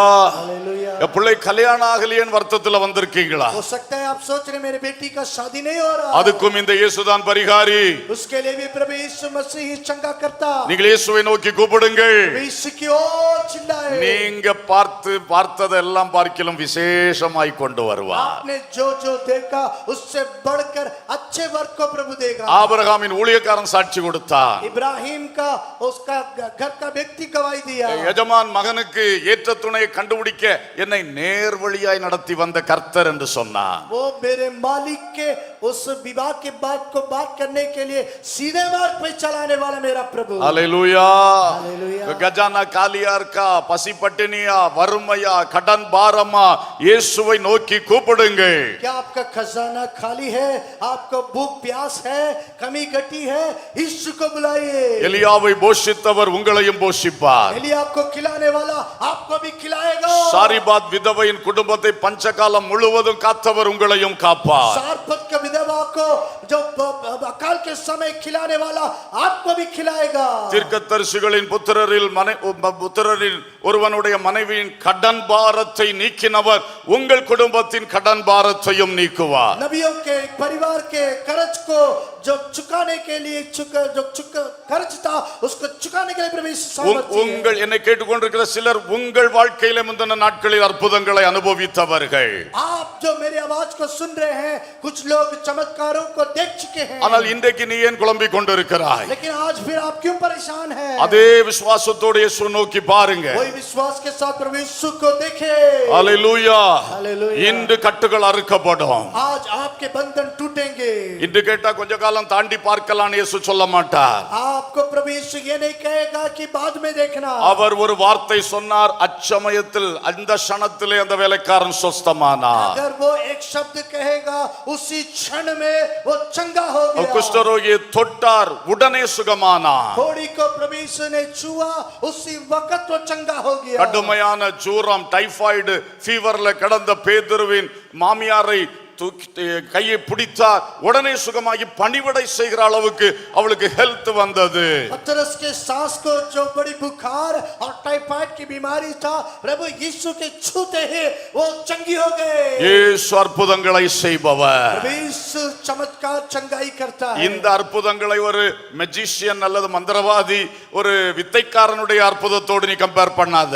ये चमत्कार चंगाई कोई जादूगर या कोई जादू करने मंत्र करने वाले के साथ बराबर करके मत देखिए। இவர் அற்புதம் செய்வது உன்மேல் மனதுருகி செய்கிறார். इसका चमत्कार करना आप पर तरस खाक कर चमत्कार करना। அவர்கள் செய்வது காசுக்காக செய்கிறார்கள். उनकी चमत्कारें धन दौलत पैसा के लिए करते हैं। தன்னை பெரியாளாண்டு காட்ட வேண்டும் என்று செய்கிறார்கள். खुद को बड़ा दिखाने के लिए करते हैं। அவர்களால் அவர்கள் கையில் இருக்கிற ஆவியுடைய வல்லமைக்கு தக்க சின்ன சின்ன காரியங்களை தான் செய்ய முடியும். उनके हाथों में जो छोटे छोटे शैतानों के ताकतों से ही वो कर सकते हैं। அதனால் இயேசுவை எந்த ஒரு இப்படிப்பட்ட ஆட்களோடு ஒப்பிட்டு பார்க்காதிருங்கள். इसलिए प्रभु यीशु मसीह को ऐसे लोगों के बराबर करके मत देखिए। அத்தனை பிரச்சனைகளுக்கும் இயேசு அற்புதங்கள் செய்கிறவராயிருக்கிறார். समस्याओं के लिए मेरा यीशु चमत्कार कर ஆமென். सकता है। அல்லேலூயா. हालेलुया। இன்றைக்கு இயேசுவை விசுவாசியுங்கள். आज प्रभु यीशु मसीह पर विश्वास நான் இந்த करें। வார்த்தையை சொல்லிக் கொண்டிருக்கும் பொழுதே இயேசுவை கூப்பிடுங்கள். जैसा मैं कहता हूं तभी आप बुलाइए। எந்த காரியமானாலும் கூப்பிடுங்கள். कोई भी बात हो बुलाइए। இயேசு அற்புதங்கள் செய்பவர். यीशु चमत्कारों को करता है। அல்லேலூயா. हालेलुया। யோவான் கர்த்தர் சொல்லிவிட்ட அந்த வார்த்தைகளை கேட்ட பொழுது यूहन्ना बपतिस्मा प्रभु यीशु के बातों को सुनते ही அவன் இடறல் அடையாதிருந்தான். वो फिर ठोकर नहीं खाया। அவன் இடறி போயிருக்க வேண்டியது. वो ठोकर खाना चाहिए था। ஆனா கர்த்தருடைய அந்த தீர்க்க தரிசன நிறைவேறுதலையும் அவர் செய்கிற அற்புதங்களையும் கொஞ்சம் நினைப்பூட்டின பொழுது அவன் புரிந்து கொண்டு தெளிவடைந்தான். प्रभु यीशु मसीह के बारे में जो चमत्कार एवं भविष्यवाणियों को याद दिलाते ही वो फिर ठोकर नहीं खाया। அல்லேலூயா. இன்னைக்கு ஒருவேளை ஏதேதோ சின்ன சின்ன சந்தேகங்கள் உங்களுக்கு வந்து கொண்டிருக்கின்றதா? क्या आपके मन में प्रभु यीशु के बारे में छोटा छोटा शक आ रहा है? ஏன்னா பிசாசு எப்பவும் களை விதைக்க கூடியவன். क्योंकि शैतान हमेशा घूमने वाला, அந்த களைகள் வளர இடம் கொடுத்துற கூடாது. आपके दिल में कई सारे गलत बातों को उपजा सकता है। இயேசுவிடத்தில் இடறல் அடையாதிருக்கிறவன் பாக்கியவான். प्रभु यीशु मसीह के पास ठोकर न खाने वाला धन्य है। அல்லேலூயா. நான் ஊழியத்திற்கு அழைக்கப்பட்ட பொழுது, जब प्रभु की सेवा के लिए बुलाया गया, ஒரு வருடம் ஊழியத்தின் வாசல் திறக்க காத்திருந்தேன். एक साल में सेवकाई के दरवाजा खुलने के लिए इंतजार किया। அப்பொழுது ஒரு நாள் என்னுடைய உறவினர் வீட்டில் போயிருக்கும் பொழுது அங்கே ஒரு பாஸ்டர் வந்திருந்தார். तब मेरे रिश्तेदार के घर में जब था एक पास्टर आया। அவரிடத்தில் என் உறவினர் சொன்னார், இவன் ஊழித்து போகணும்னு சொல்லிக்கிட்டு இருக்கான். तो मेरे रिश्तेदार उस पास्टर से कहने लगे कि ये सेवा में जाना चाहता உடனே है। அவர் என்கிட்ட பேச ஆரம்பிச்சார். तुरंत वो मुझसे बात किया। தம்பி, உனக்கு அழைப்பு எப்படி? हाँ, हे मेरे भाई, तुम्हारा बुलाहट कैसा है? அப்போ கர்த்தர் என்னோடு என் உள்ள உணர்வில் பேசுனதையும் சொப்பனங்கள் தீர்க்க தரிசனங்கள் மூலம் உறுதிப்படுத்தினதெல்லாம் சொன்னேன். प्रभु यीशु मसीह मुझसे बात करना और सपनों के द्वारा, भविष्यवाणियों के द्वारा जो बात किया सब बताया। எல்லாம் கேட்டுட்டு அவர் ஒரே வார்த்தையில சொன்ன, தம்பி இது அழைப்பு இல்லைன்ட்டார். अब वो सुनकर, सारी बातें सुनकर बोला, तेरे बुलाहट नहीं है। அப்புறம் அவருடைய அழைப்பை பற்றி எனக்கு ஒரு அரை மணி நேரத்துக்கு மேல பேசினார். उसके बुलाहट के बारे में मुझे समझाने लगा, करीब आधा घंटा समझाया। எப்பா ஒரு சினிமா ஓடன மாதிரி தான் இருந்துச்சு. वो एक सिनेमा की तरह था। இயேசு எப்படி அவர் அறையில வந்தாரு, यीशु कैसा उसके कमरे में आया, இயேசுடைய சிங்காசனத்துக்கு முன்னால இவர் எப்படி போய் நின்னாரு, यीशु के सिंहासन के सामने कैसा ये पहुंच இடி गया। முழக்கம் போல இயேசு எப்படி பேசினாரு. प्रभु यीशु मसीह कैसा वो दहाड़ के साथ बात किया। அதுக்கப்புறம் நான் வரமாட்டேன்னு இவர் சொன்னாரு. फिर वो परमेश्वर यीशु मुझसे बात किया। அது பார்த்தா மோசையின் அழைப்பை விட பயங்கரமாக இருந்தது. हाँ, उसका बुलाहट मूसा की बुलाहट से भी ज्यादा जबरदस्त था। மொத்தம் நான் குழம்பிட்டேன், मैं तो पूरा गड़बड़ा गया, மொத்தம் இடறி போனேன். पूरी तरह ठोकर खा गया। நம்ம அழைக்காம தெரியாம நம்ம ஆளுகள்கிட்ட அழைச்சிட்டான்னு சொல்லிட்டோமோ. वो प्रभु यीशु ने इस तरह नहीं बुलाया, इसलिए प्रभु यीशु बुला लिया मैं कह रहा हूँ क्या। மொத்தம் இடறி பஸ் ஏறி எங்க வீட்டுக்கு போனேன். पूरी तरीके से मैं ठोकर खाकर अपना घर आ गया। ஆண்டவர் என்னோடு பேசினார். तब प्रभु यीशु मुझसे बात किया। அவருடைய அழைப்பு மேன்மையானது, उसका बुलाहट बड़ा ही उत्तम है। ஆனா இன்று அவருடைய ஊழியம் எப்படி இருக்கிறது? अब देख उसका सेवा अभी कैसा है। அப்பதான் நான் கொஞ்சம் சிந்திக்க ஆரம்பிச்சேன். तब मैं विचार करने लगा, அழைப்பு மேன்மை, बुलाहट तो उसका जबरदस्त था, அந்த அளவுக்கு ஒன்று அந்த ஊழியத்துல பார்க்க முடியலையே இன்னைக்கு. लेकिन उस बुलाहट के तहत उसका रिजल्ट नहीं है। அப்பதான் என் உள்ளத்தில் ஒன்று வந்தது. तब मेरे मन में एक बात आया, அழைப்பினுடைய அந்த நிகழ்ச்சி அல்ல முக்கியம், அழைப்பை காத்து கொள்ளுகிறவன் பாக்கியவான். बुलाहट का वो घटना बड़ी नहीं है, बुलाहट को बचाए रखने वाला बड़ा काम करेगा। ஹல்லேலூயா. உன் அழைப்பையும் தெரிந்து கொள்ளுதலையும் உறுதிப்படுத்தினால் நீ இடறல் அடைய மாட்டாய் என்று ஒரு வசனம் இருக்கிறது. आपके बुलाहट और चुनाव को अगर आप पहचान लेंगे तो आपका बुलाहट के द्वारा आप ठोकर नहीं खाएंगे। ஹல்லேலூயா. இது மாதிரி உங்களுக்கும் சில இடறல்கள் வரலாம். हो सकता है इसी तरह आपको कुछ ठोकर खिलाने वाली बात आ सकती है। உங்களை ஊக்கப்படுத்துகிறவர்களே சில வார்த்தைகளால் இடற பண்ணி இருக்கலாம். कभी कभी हो सकता है आपको आगे बढ़ाने वाले ही आपको थाक के नीचे गिरा सकते हैं। இயேசு உன்னை அழைத்தது உனக்கும் இயேசுவுக்கும் தெரியும். இன்னொரு ஆள் வந்து உனக்கு அதை மனுஷனை தீட்டுப்படுத்தும். जो मुंह में जाता है मनुष्य को शुद्ध नहीं करता, पर जो मुंह से निकलता है मनुष्य को शुद्ध करता है। சொல்லிட்டு போயிட்டார். बोल के हट गया। இவனுக்கு ஒரே குழப்பம். इनका तो माथा घूम गया। நான் நினைக்கிறேன் பரிசேயர்கள் என்ன நினைச்சிருப்பாங்க, मैं सोच रहा हूँ फरीसी क्या सोचे होंगे। அப்போ வாய்க்குள்ள போதுன்னா சாப்பிடுறது ஒன்றும் பிரச்சனை இல்லை, मुंह में जाना माने खाने में कोई दिक्कत नहीं। வாய் வழியா வர்ற வாந்திய சொல்லி இருப்பாரோ. हो सकता है मुंह से निकलने वाला उल्टी को तो नहीं बोल रहा है, இப்படிதான் குழம்பிட்டு இருந்திருப்பானு. वो ऐसे ही बुदबुदाते रहे होंगे, அதனால என்னமோ இடறி போயிட்டானுங்களாம். वही इसलिए शायद ठोकर खा गए। அத சீஷர்கள் சொன்ன உடனே இயேசு சொன்னாரு, अब शिष्यों के कहते ही प्रभु यीशु कह रहे हैं, அவர்களை விட்டு விடு, उनको छोड़ देना। அல்ல பரமபிதா நடாத நாற்று, वो सब परम पिता के न लगाए वाले धान है, விட்டுரு. उनको हटा था, அதான் நான் ஓமையை மட்டும் அவனு பேசிட்டு வந்துட்டேன். इसलिए उपमा बता के चला गया। அவருடைய விளக்கம் அவனுக்கு சொல்லல. उनको समझाने का जरूरत அவன் சொன்னாலும் ஏற்றுக்கொள்ள மாட்டான். वो बोलेंगे भी तब भी स्वीकार नहीं करेंगे, அப்படி சொன்னாரு. ऐसे बोलने உன்னை लगा। பேதுரு 15ஆம் வசனத்துல இந்த ஓமையை எங்களுக்கு வெளிப்படுத்த வேண்டும் அப்படின்னு கேட்டார். 15 वचन में पतरस पूछता है, अब तुम हमको समझा दो। அப்போ அழகா 17ஆம் வசனத்துல 17ல இருந்து 20 வரைக்கும் அழகா சொல்லி கொடுத்தாரு. तो वहाँ 17 से वो समझाता है, சீஷர்களே, ये शिष्यों, வாய்க்குள்ள போறதுன்னா ஆகாரம், मुंह के अंदर जाता है वो तो भोजन, அது ஜீரணிக்கும், அப்புறம் எல்லாம் ஆசன வழியா வெளியே போயிடும். वो हजम होता है फिर बाहर चला जाता है, அது உன்னை தீட்டுப்படுத்தாது. वो तुमको अशुद्ध नहीं करेगा। ஆனா அந்த வாய் வழியா வர்றதுன்னு நான் எதை சொன்னேன்? मुंह से जो निकलता है वो क्या है? 19ஆம் வசனத்துல 19 वचन में, உன் இருதயத்துல இருக்கிற பொல்லாத பாவங்கள் அது உன் வாய் வழியா வெளியே வருது. मन से निकलने वाले बुरी विचार और बातें, गलत बातें, அதுதான் அந்த வார்த்தை வெளிப்படுது. இந்த வார்த்தை தான் உன்னை தீட்டுப்படுத்துகிறது. मुंह से निकलने वाला गंदी बात तुमको अशुद्ध करता है।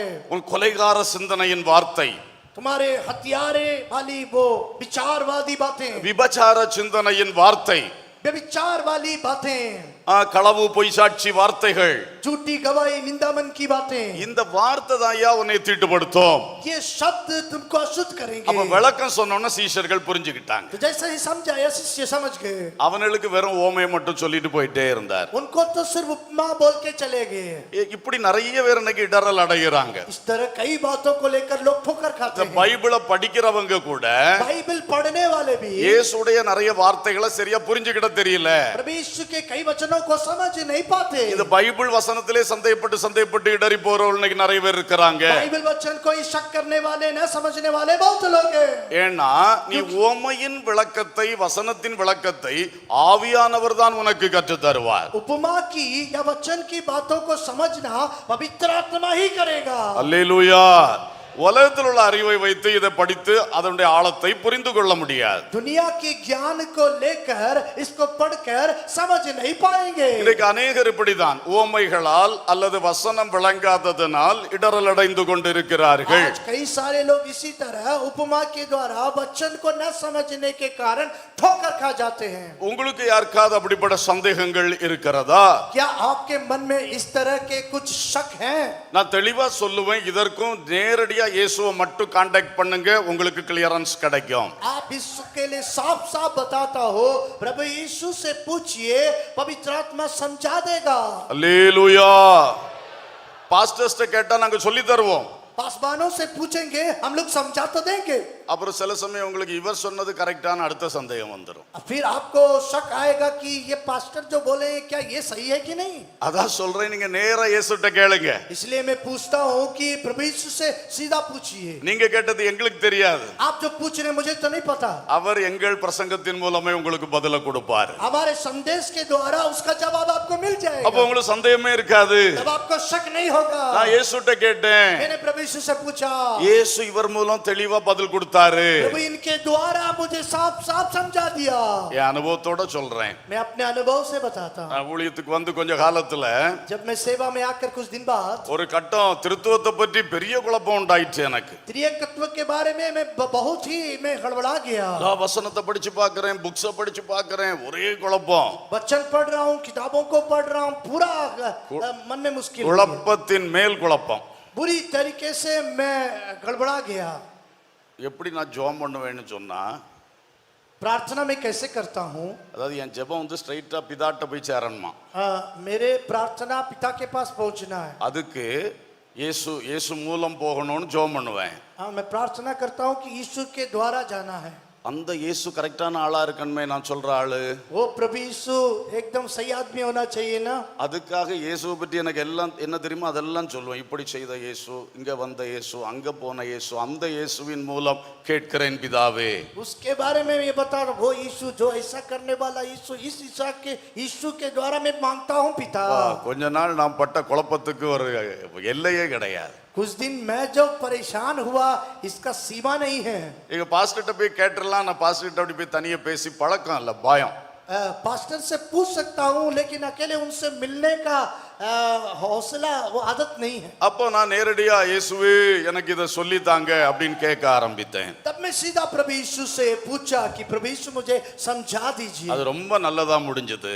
बहुत अच्छा हो गया। எங்க பாஸ்டர் விளக்கத்தை ஒவ்வொரு பிரசங்கத்திலையும் கொடுத்துக்கிட்டே இருந்தார் கொஞ்ச நாட்களாக. अब मेरे सवाल का जवाब पास्टर के द्वारा परमेश्वर हर संदेश में देना शुरू कर दिया। அப்படியே ஒரு தெளிவை கர்த்தர் தந்தார். बिल्कुल पूरी तरीके से साफ समझ गया। இல்லாவிட்டா அன்னைக்கு நான் இடறி போயிருக்க வாய்ப்புண்டு. नहीं तो मैं वहां ठोकर खा सकता था। அப்ப வேத வசனங்கள் உவமைகள் சம்பவங்களிலே குழப்பம் வரும் பொழுது நேரடியா இயேசுவிடத்தில் பேசுவதுதான் நமக்கு நல்ல தீர்வை கொண்டு வரும். परमेश्वर के वचन या उपमा के द्वारा जब हम ठोकर खाते हैं परमेश्वर से सीधे मांगना ही हमारे लिए सही उत्तर मिलेगा। ஒரு அல்லேலூயா சொல்லுவோம். இன்றைக்கு வசனம் படிக்கிறவர்கள் யாராவது இப்படிப்பட்ட சந்தேகம் இருந்தா உடனே தேவனிடத்திலே கேளுங்கள். वचन पढ़ने वाले किसी को भी अगर शक है, अगर समझ में नहीं आ रहा है तो सीधे इससे पूछिए। உங்க ஊழியக்காரரை கொண்டு அதுக்கு விளக்கத்தை கர்த்தர் தருவார். आपके सेवक के द्वारा परमेश्वर आपको साफ साफ समझा देगा। ஆகவே உவமைகளால் வசனங்களால் பரிசேயர்களைப் போல இடறி போகாதிருங்கள். इसलिए उपमा के द्वारा वचनों के द्वारा फरीसियों के समान ठोकर न खाएं। வசனங்கள் நம்மை வளர்த்துவதற்காக தேவன் தந்தது. वचन हमें बढ़ाने के लिए परमेश्वर से द्वारा दिया गया। நம்மை உயர்த்துகிற படிக்கற்களாக கர்த்தர் தந்தது. हमें ऊंचा करने वाले सीढ़ियों की तरह वो दे रखा है। அந்த படிக்கற்களே உங்களுக்கு இடறலின் கல்லாய் மாறாதிருப்பதாக. वे सीढ़ियों के पत्थर आपको ठोकर का पत्थर ना होने पाए। அல்லேலூயா அல்லேலூயா. हालेलुया। இஸ்ரவேலின் ஜனமே என்றும் இடறிட வேண்டாம். यहोवा தேவமானார் ஏதும் பயம் வேண்டாம். யெகோவாவுன் தெய்வமானார் ஏதும் பயம் வேண்டாம். இஸ்ரவேலின் ஜனமே என்றும் இடறிட வேண்டாம். யெகோவாவுன் தெய்வமானால் ஏதும் பயம் வேண்டாம். யெகோவாவுன் தெய்வமானால் ஏதும் பயம் வேண்டாம். அல்லேலூயா. தேவ ஜனமே எதிலும் இடறி போகாதிருங்கள். प्रभु के लोगों किसी बात में आप ठोकर न खाएं। நம்முடைய சிந்தனைகளையும் அந்தரங்கத்தை எல்லாம் அறிந்திருக்கிற தேவன் அவர். आपके विचार और अंदरूनी बातों को जानने वाला हमारा परमेश्वर உன்னை கைவிட மாட்டார், உன்னை தள்ளாட விட மாட்டார். आपको कभी छोड़ेगा नहीं, न आपके पांव को हिलने देगा। ஆனால் நீங்கள் இயேசுவுக்கு நேராக ஒவ்வொரு காரியத்தையும் கொண்டு செல்லுங்கள். लेकिन आप प्रभु यीशु की ओर अपनी प्रत्येक बातों को पेश करें। வேத வசனங்களை படிக்கும் முன் ஜெபம் பண்ணி ஆவியானவரே எனக்கு உதவி செய்யும் என்று சொல்லிவிட்டு படியுங்கள். वचन को जब पढ़ते हैं तो प्रार्थना करके पढ़े कि पवित्र आत्मा मुझे प्रत्येक बात को समझाइए। வசனத்தின் சத்தியத்திலிருந்து வலதுபுறம் இடதுபுறம் சாயாமல் அவர் பாதுகாப்பார். वचन की सच्चाई से दाएं बाएं कहीं न हिलने देगा, वो आपको खड़ा रखेगा। ஆமென். நான்காவதாக चौथी बात, சீஷர்கள். शिष्य। இந்த சீஷர்களை பற்றி ஒரு காரியம். शिष्यों के बारे में एक बात, மத்தேயு 26:31-32. मत्ती 26 का 31-32। இயேசு அந்த பஸ்கா விருந்தை முடித்துவிட்டு கெத்சமனைக்கு புறப்படும் பொழுது फसह का भोजन खाने के बाद जब गतसमनी की ओर प्रभु यीशु गए, 31 வசனம், 31 वचन, இயேசு அவர்களை நோக்கி மேய்ப்பனை வெட்டுவேன், மந்தையின் ஆடுகள் சிதறடிக்கப்படும் என்று எழுதியிருக்கிறபடி இந்த ராத்திரியிலே நீங்கள் எல்லாரும் என் நிமித்தம் இடறல் அடைவீர்கள். ஆகிலும் நான் உயிர்த்தெழுந்த பின்பு உங்களுக்கு முன்னே கலிலேயாவுக்கு போவேன் என்றார். मैं चरवाहे को मारूंगा और झुंड को तितर बितर हो जाएंगे। आज इसी रात को मेरे विषय में ठोकर खाओगे। அப்போ இங்கே நாம் பார்க்கிறோம் சீஷர்களுக்கு ஆண்டவர் சொல்றாரு, இன்றைக்கு ராத்திரி நீங்கள் இடறல் அடைவீர்கள். प्रभु यीशु शिष्यों को देखकर कह रहे हैं आज इस बात के कारण तुम लोग ठोकर खाओगे। உண்மையிலே கெத்சமனே தோட்டத்தில் அவரை கைது செய்ய வந்த பொழுது ஒரு சீஷர்களும் பக்கத்துல நிக்கல, ஓடி போயிட்டாங்க. सच बात यह है कि जब प्रभु यीशु को कैद करने आए थे तो एक भी शिष्य उसके बगल में नहीं खड़ा था। ஆமென். அப்போ பாருங்கள், சீஷர்கள் இடறல் அடைந்தார்கள். शिष्य ठोकर खाए। ஆனாலும் தேவன் தம்முடைய பெரிய கிருபையினாலே அவர்கள் அப்படியே இடரலடைந்து போகாதபடி உயிர்த்தெழுந்த பிறகு வந்து தரிசனங்களை கொடுத்து அவளை திடப்படுத்தி பலப்படுத்தினார். प्रभु यीशु मसीह फिर शिष्य जैसे ठोकर खा गए, ठीक उसी तरह उनको छोड़ नहीं दिया, बल्कि फिर जी उठने के बाद आकर उनको फिर से हिम्मत हौसला देकर फिर खड़ा किया। லூக்கா 13:21 பார்க்கிறோம். लूका 13:23 में पढ़ते हैं। 20:21 20:23 में கற்பாறை இடங்களில் விதைக்கப்பட்டவன் வசனத்தை கேட்டு உடனே அதை சந்தோஷத்தோடு ஏற்றுக்கொள்ளுகிறான். ஆகிலும் தனக்குள்ளே வேறு இல்லாதவனாய் கொஞ்ச காலம் மாத்திரம் நிலைத்திருப்பான். வசனத்தின் நிமித்தம் உபத்திரவமும் துன்பமும் உண்டான உடனே இடரல் அடைவான். அப்போ சிலர் உபத்திரவம் வரும் பொழுது இடரல் அடைவார்கள். तो कुछ लोग जब परीक्षा आता है तो ठोकर खाते हैं। இயேசு கிறிஸ்துவுடைய சீஷர்களுக்கு அன்றைக்கு அதான் நடந்தது. प्रभु यीशु मसीह के शिष्यों को उस दिन वही हुआ था। அது வரைக்கும் அவங்களுக்கு எந்த பிரச்சனையும் இல்லை. तब तक उनको कोई समस्या नहीं। இயேசுவோட நடந்தா வேளை வேளைக்கு சாப்பாடு கிடைத்தது. जब प्रभु यीशु के पास चलते रहे तो उनको समय समय पर खाने को भोजन मिलता रहा। சாப்பாடு இல்லாட்டா அற்புதம் செய்தாவது சாப்பாடு கொடுப்பார். अगर खाना नहीं है तो चमत्कार करके भी खिला देता था। ஒருத்தருக்கும் ஒரு வியாதி பிரச்சனை கிடையாது. कोई बीमारी तकलीफ है नहीं। அவரே அற்புதர் கூட இருக்கிறார். चमत्कार तो खुद साथ ही है। எந்த பரிசேயன் எதிர்த்தாலும் பிரதான ஆசாரியன் எதிர்த்தாலும் பயப்பட தேவையில்லை. महायाजक या कोई भी फरीसी भी अगर सामना रहे तो प्रभु यीशु सामना कर देता है। பரிசேயன் வந்து கேள்வி கேட்கும்போது பேதுரு பதில் சொல்லுன்னு சொல்ல மாட்டார், அவர் பேசுவார். फरीसी अगर कोई खड़ा होता है तो प्रभु यीशु नहीं कहते पतरस तू बात कर, वो खुद उसका जवाब देते थे। அந்த கடல்ல அமிழ்ந்து போக வேண்டிய வந்தாலும் எழும்பி நின்று இறையாத அமைதலார்னு உயிர்களை காப்பாற்றுவார். अगर समुद्र में आंधी तूफान आते हैं तो खुद खड़ा होकर के आंधी को शांत करके उनको जान बचा लेता था। அப்படியே வந்துட்டு இருந்த இடத்துல திடீர்னு சொல்லார், இன்னைக்கு ராத்திரி மேப்பன் வெட்டப்படுவார், மந்தை சிதறடிக்கப்படும், நீங்க எல்லாம் இடறி போவீர்கள் அப்படிங்கிறார். ऐसे वक्त वो कह रहा है कि अचानक कि चरवाहे को मारूंगा और बेड़े तितर बितर हो जाएंगे, आप लोग ठोकर खाएंगे। அனைத்து சீசர்களும் அமைதியா இருந்தார்கள். लेकिन सारे शिष्य चुपचाप थे। ஆனா ஒருத்தர் அமைதியா இருக்க மாட்டார். लेकिन एक तो चुपचाप रहता नहीं है। அவருக்கு கொஞ்சம் வாய் கூடுதல். उसका तो मुंह थोड़ा चालबाजी है। அந்த மத்தேயு 26:33 பாருங்க. 26:33 मत्ती पे पढ़ते हैं। பேதுரு அவருக்கு பிரதியுத்தரமாக, உமது நிமித்தம் எல்லாரும் இடறல் அடைந்தாலும் நான் ஒரு காலம் இடறல் அடையேன் என்றான். पतरस ने उससे कहा, यदि सब तेरे विषय ठोकर खाएं तो खाएं, पर तुम्हें कभी भी ठोकर ना खाऊंगा। இயேசு அவனை நோக்கி, இந்த ராத்திரியிலே சேவல் கூவுகிறதற்கு முன்னே நீ என்னை 3 தரம் மறுதலிப்பாய் என்று மெய்யாகவே உனக்கு சொல்லுகிறேன். प्रभु यीशु कहते हैं, सच में कहता हूं आज ही रात मुर्ग के बांग देने से पहले 3 बार मुझसे मुकर जाएगा। வாய் கொழுப்பு, मुंह के बड़क बोली। சும்மா வாயை வச்சுட்டு இருந்திருக்கலாம். मुंह चुपचाप रह सकता था। அவருக்கு எப்பவுமே எல்லாரோட நான் பெரிய ஆள்னு ஒரு எண்ணம். पतरस का एक विचार है कि वो सबसे बड़ा है। அப்போ அவர் சொன்னாரு, மற்றவங்க எல்லாம் சும்மா தான் இருப்பாங்கப்பா, நீ தான் வாயை திறந்து 3 தடவை என்ன செய்வ, மறுதலிப்பாய். प्रभु यीशु कहते हैं बाकी सब शिष्य चुपचाप रहेंगे, तू ही मुझसे 3 बार मुकर जाएगा। அப்போ எவ்வளவுதான் தேவ கிருபை ஒரு பக்கம் இருந்தாலும் நீ பெருமைக்கு இடம் கொடுத்தா உனக்கு இடறல் உண்டாகும். आप भले ही कितने हो वह प्रभु के लिए करते हो, घमंड के लिए अगर आप जहर देंगे तो आपको प्रभु ठोकर खिलाएगा। ஆமென். சிலெல்லாம் சத்தியம் எனக்கு தான் தெரியும் அப்படின்னு பெரிய பெருமை. कुछ लोग कहते हैं कि सत्य वचन मैं ही जानता நான் हूँ। ஜெபத்துல இயேசுவோட நடந்து கொண்டிருக்கிறேன் பெருமை. वो कहते हैं कि प्रार्थना में यीशु के साथ साथ चल रहा हूँ। இயேசுட்ட கேட்கறதெல்லாம் அவர் செய்கிறார் என்கிற பெருமை.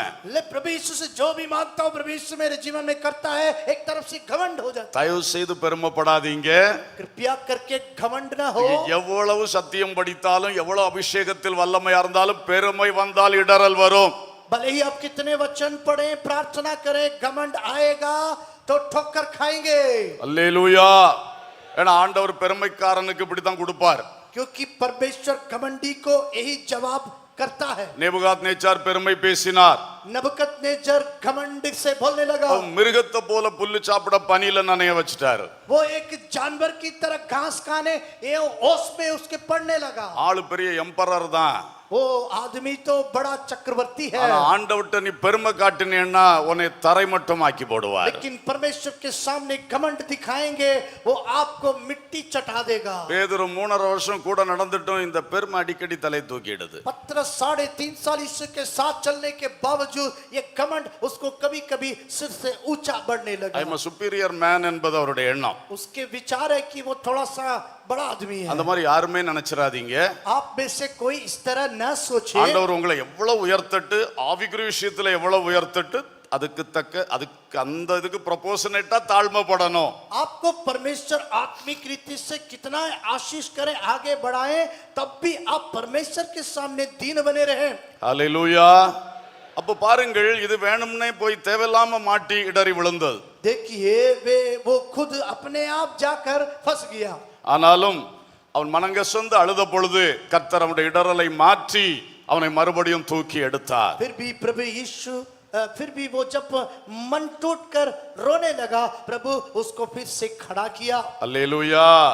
அந்த எம்மாவுக்கு போன சீஷர்களும் அப்படிதான் இடறி அவங்க சொந்த ஊருக்கு போயிட்டு இருந்தாங்க. इम्माउस के शिष्य भी ठोकर खाकर वो अपने घर वापस जा रहे थे। உயிர்த்தெழுந்த இயேசு அவர்களோடு வழிபோக்கனை போல வந்து அவர்களுக்கு உணர்த்தி தெளிவு கொடுத்தார். जो प्रभु यीशु जी उठा था वो एक राईगर की तरह उनके साथ साथ चलकर उनके संग जा रहा था। அப்ப சீஷர்கள் உபத்திரவத்தில் இடறல் அடைந்தார்கள். ஆண்டவர் கிருபையினால் அவர்களை பாதுகாத்தார். तब शिष्य लोग उपद्रव के परीक्षा के समय ठोकर खाए, परमेश्वर उनको खड़ा किया। உங்களிலே நிறைய பேருடைய வாழ்க்கையிலே இது சர்வசாதாரணம். உபத்திரம் வரும் பொழுது தடுமாற்றங்கள் வருகிறது. आपके जीवन में भी जब परीक्षाएं आती हैं तो आम बात हो गई है कि उस समय आप ठोकर खा जाते हैं। ஒரு வியாதி வந்தது, அது தொடர்ந்து நாட்கள் நீடிக்கும் பொழுது அந்த உபத்திரவத்தில் சிலருக்கு தடுமாற்றம் வருகிறது. एक बीमारी आ गया, जब वो कई दिन कई साल रहने लगा तो आप वहां पर ठोकर खा रहे हैं। ஒன்றன் பின் ஒன்றாக பல்வேறு பிரச்சனைகள் வந்து ஆழ்த்தும் பொழுது இந்த குழப்பங்கள் வருகிறது. जब समस्याएं एक के बाद एक आने लगते हैं तो वहां पर आप ठोकर खा जाते हैं। ஆனாலும் அப்படிப்பட்ட உபத்திரவங்களால் அலைக்கழிக்கப்படும் பொழுது இயேசு பேதுருவை நோக்கி பார்த்தார். பேதுரு இயேசுவை பார்த்தா மனங்கசந்து அழுதான். அந்த நிலைமை நமக்கு வேண்டும். ऐसे परीक्षा के समय, तकलीफ के समय जब हम जैसे पतरस प्रभु यीशु की ओर देखा, यीशु पतरस की ओर देखा तो वहां उनको हिम्मत मिला। इसी तरह आपको भी परमेश्वर रास्ता दिखाएगा। அல்லேலூயா. உங்கள் உபத்திரவ காலத்தில் யார் வந்தாலும் நல்ல விசுவாச வார்த்தைகளை பேசுங்க. உங்களுக்குள்ள இருக்கிற வேதனைகளை இயேசுவிடத்தில் மட்டும் பேசுங்கள். आपके परीक्षा के समय विश्वास भरी बातों को बोलिए, अपनी समस्या को प्रभु यीशु मसीह को बताइए। அல்லேலூயா. हालेलुया। யோபுவுக்கு 4 சிநேகிதர் வந்து ரொம்ப புத்தி சொல்ல முயற்சித்தாங்க. अय्यूब के जीवन में उसके 4 दोस्त आकर उसको बहुत ही समझाने का कोशिश की, ஆனால் அவர் கர்த்தரையே தான் பார்த்துக்கிட்டு இருந்தாரு. लेकिन अय्यूब सिर्फ परमेश्वर को ही देखता रहा। எனக்கும் ஆண்டவருக்கு நடுவுல ஒரு மத்தியஸ்தர் இருந்தா நல்லா இருக்குமே. मेरा और परमेश्वर के बीच में कोई मध्यस्तर रहता तो बढ़िया होता। இங்க எத்தனை சகோதர சிநேகிதர் வந்தாலும் சரிதான், वो उसके साथ कोई भी भाई या उसके साथी आए तो, ஆனா அந்த மத்தியஸ்தர் வேணும். लेकिन परमेश्वर के बीच का एक मध्यस्तर चाहिए। இயேசுவை அறியாமலே அவன் இயேசுவை தேடினான். प्रभु यीशु मसीह को अनजान में ही प्रभु यीशु मसीह को खोजने लगा। இந்த தேட்டம் தான் நமக்கு இருக்க வேண்டும். यही खोज हम आपके जीवन में होनी चाहिए। உங்களுக்கும் உங்களை படைத்த தேவனுக்கும் நடுவிலே மத்தியஸ்தர் இயேசு கிறிஸ்து மட்டுமே. आपके सृष्टिकर्ता के बीच में मध्यस्तर प्रभु यीशु मसीह ही है। ஒரு அல்லேலூயா சொல்லுவோம். இயேசுவின் தாயாகிய மரியாளையோ தகப்பனாய் யோசேப்பையோ அவரோடு கூட நடந்த அப்போஸ்தலர்களில் ஒருவரையோ தேவனுக்கும் நமக்கும் நடுவில் மத்தியஸ்தராக வைக்கவில்லை. प्रभु यीशु मसीह के मां मरियम या उसके पिता यूसुफ या उसके प्रेरित लोगों में से किसी को भी पिता परमेश्वर हमारे बीच में मध्यस्तर के रूप में नहीं रखा। எந்த ஒரு காபிரியல் தூதனையோ மிகாவேல் தூதனையோ நமக்கும் தேவனுக்கும் நடுவில் மத்தியஸ்தனாக வைக்கவில்லை. कोई भी जिब्राइल स्वर्गदूत या मीकल स्वर्गदूत को हमारे और परमेश्वर के बीच में मध्यस्थक के रूप में नहीं रखा। எந்த ஒரு செத்து போன பரிசுத்தவானையோ உயிரோடு இருக்கிற பரிசுத்தவானையோ நமக்கும் தேவனுக்கும் நடு மத்தியஸ்தனாக வைக்கவில்லை. कोई भी मरा हुआ कोई पवित्र व्यक्ति या प्रभु के दास हो हमारे और परमेश्वर के बीच में मध्यस्थक के रूप में नहीं दिया। செத்து போனவர்கள் ஜெபிக்கிற வேலை அவர் ஜெபம் பண்ணுகிற வேலையை செத்து போனவர்களுக்கு ஆண்டவர் கொடுக்கவில்லை. मरे हुए लोगों को लिए प्रार्थना करने का काम उनको नहीं दिया। ஆகவே அன்பர்களே, இன்னாரு எனக்காக வேண்டிக் கொள்ளுங்க, நீங்க எனக்காக வேண்டிக் கொள்ளுங்கன்னெல்லாம் சொல்லாதீங்க. நீங்க நேரடியா இயேசுட்ட மட்டும் பேசுங்க. इसलिए जो मर गए उनसे ये मत बोलिए कि आप मेरे लिए परमेश्वर से दुआ करो, आप मेरे लिए परमेश्वर से दुआ करो करके मरे हुओं के साथ विनती करने का कोई जरूरत नहीं है। सीधा यीशु से कहिए। ஆமென். இயேசுடைய சிலையோ பரிசுத்தவான்களுடைய சிலைகளையோ படங்களையோ போய் வணங்கி ஜெபம் பண்ணாதிருங்கள். அது தேவையில்லை, அது கேட்கப்படாது. நீங்கள் ஜீவனோடு இருக்கிற இயேசுவுக்கு நேராய் உள்ளத்திலிருந்து பேசுங்கள். प्रभु यीशु मसीह का मूर्ति या पवित्र लोगों की मूर्ति के सामने खड़े होकर प्रार्थना विनती नहीं करें। आपको परमेश्वर के बीच में प्रभु यीशु मसीह है, उससे विनती किया करें। ஹல்லேலூயா. பேதுரு இயேசுவை நோக்கி பார்த்தான், இயேசு பேதுருவை நோக்கி பார்த்தார். அவருடைய இடறல் நீங்கினது, மறுதலித்த பாவத்தை மன்னித்தார், மறுபடியும் தூக்கி எடுத்தார். पतरस प्रभु यीशु को देखा, यीशु ने पतरस को देखा। उन दोनों के बीच में जो भी ठोकर था वो हट गया और वो खड़े होकर फिर से प्रभु की सेवा करने लगा। ஆமென். ஐந்தாவது கடைசியாக आखिर पांचवी बात, கேட்டின் மகன் யூதாஸ் காரியோத். यहूदा इस्करियोत, बुराई करने वाला बेटा, இவன் மொத்தமாக இடறி போனவன். ये बुराई का पुत्र पूरी तरह ठोकर खा गया। இயேசுவோடு 3.5 வருடங்கள் நடந்தவன். प्रभु यीशु के साथ 3.5 साल रहा। பிதாவினால் தெரிந்து கொள்ளப்பட்டு இயேசுவுக்கு அப்போஸ்தலனாக நியமிக்கப்பட்டவன். पिता के द्वारा चुने जाकर प्रभु यीशु का शिष्य बना था। இயேசுடைய ஊழியத்திலே இயேசு தலைவர், பேதுரு செக்ரட்டரி, இந்த யூதாஸ் தான் ட்ரெஷரர். प्रभु यीशु मसीह के सेवकाई में प्रभु यीशु मसीह सिर और उसके साथ सेक्रेटरी पतरस और यही कोषाध्यक्ष था। அவனை நம்பி உத்தரவாதம் உள்ளவன் என்று சொல்லி அவன் கையில் அதை கொடுத்திருந்தார். यहूदा इस्करियोत के हाथ में विश्वास करके इस पद को दिया था। ஆனா அவனுக்கு இடறல் எங்க வெளிப்பட்டதுன்னு சொன்னா, लेकिन ठोकर वो कहां पर खा गया था? யோவான் 12ஆம் அதிகாரத்திலே यूहन्ना 12 अध्याय में 4 முதல் 6 வரைக்கும் உள்ள வசனங்களில் 4 से 12 तक के वचनों में அந்த மரியாள் இயேசுடைய பாதத்திலே விலையேற பெற்ற நலத தைலத்தை ஊற்றின பொழுது, பரிமள தைலத்தை ஊற்றின பொழுது, जब मरियम प्रभु यीशु मसीह के पैर में उस इत्र को उंडेल दिया था, டப்பென்று வாய் திறந்து சொல்லிட்டான், இதை வித்து இது தரித்திர கொடுக்கலாமே, எதுக்கு இவருக்கு பாதத்துல இதை ஊத்துறாங்க? तुरंत मुंह खोलकर बोल दिया कि इसको क्यों इसके पैरों में डाल दिया, इसको बेचकर किसी गरीबों को बांट सकते थे। ஆண்டவர் பதில் சொன்னார், இது என்னை அடக்கம் பண்ணும் செயல். நீங்க தரித்திரர் எப்போதும் உங்கள்கிட்ட இருப்பாங்க, ஆனா நான் எப்பொழுதும் உங்கள்கிட்ட இருக்க மாட்டேன் அப்படின்னு சொன்னார். प्रभु यीशु मसीह जवाब दिया, ये मेरे मृत्यु के लिए, उस चिन्ह के लिए डाला गया है। दरिद्र तो हमेशा आपके साथ रहते हैं, लेकिन मैं हमेशा आपके साथ नहीं रहता। இயேசு சொன்னார், எப்பா இது எனக்கு காணிக்கை, எனக்கு அவள் செய்கிற ஆராதனை, இது வேஸ்ட் அல்ல. प्रभु यीशु ने कहा, ये मेरे पैरों में चढ़ाए जाने वाला भेंट है, मेरे आदास के लिए कर रही है, इस तरह कहा। அவனுக்கு அது புரியல. उसको वो समझ में नहीं आया। மத்தேயு 26:14 சொல்லுகிறது, मत्ती 26 का 16 में लिखा है, அவன் அந்த சம்பவம் முடிந்த உடனே பிரதான ஆசாரியன்ட்ட போய் இயேசுவை காட்டி கொடுக்கிறேன்னு சொல்லி உடன்பட்டான். उस घटना के बाद तो महायाजक के पास जाकर उस बात के लिए वो साथ देता है। தன்னுடைய குருவினிடத்தில், தலைவரிடத்தில் அவன் இடறி போனான். वो अपने गुरु, अपने नेता के सामने वो ठोकर खा गया। நான் இப்படி நினைக்கிறேன், मैं इस तरह सोचता हूँ, இவன் இயேசு பற்றி மனசுல ரொம்ப நல்ல பில்டப் பண்ணி வச்சிருக்கான். प्रभु यीशु मसीह के बारे में बड़ा ऊंची बात समझ रखा है। ஒரு காசு கூட வீணடிக்க மாட்டாரு, ये एक पैसा भी व्यर्थ खराब नहीं करता। அந்த 12 கூடை நிறைய அந்த அப்பத்தை கலெக்ட் பண்ண வச்சுட்டாரு. 12 टोकरी वो रोटी को वो फिर से रख लिया। ஒரு ரொட்டி துண்டு கூட வேஸ்ட் பண்ண மாட்டாரு. ये तो रोटी भी वो बर्बाद नहीं करता। அதுல அவனுக்கு அந்த சரியான சீரான சிந்தனை இல்லாம ரொம்ப ஓவரா அதை நினைச்சிருப்பான்னு நினைக்கிறேன். मुझे लगता है कि वो ठीक से नहीं सोचा, बस कुछ ज्यादा ही सोच लिया। அப்போ இப்போ 300 பணத்துக்கு அதிகமான தைலத்தை கால்ல ஊத்திக்கிட்டு இருக்கா, வீணடிக்குது, பாத்துக்கிட்டு இருக்காரு. अब यहाँ 300 से ज्यादा चांदी के सिक्के का बिकने वाला ये इसको बर्बाद कर रहा है। ஒரு அப்பத்துண்டுக்கு அந்த நிலை நின்னாரு. एक रोटी के टुकड़ा के लिए इतना वो ध्यान दिया, இப்ப தன் பாதத்துல ஊத்துறானோன்னு வாங்கிக்கிட்டே இருக்காரு.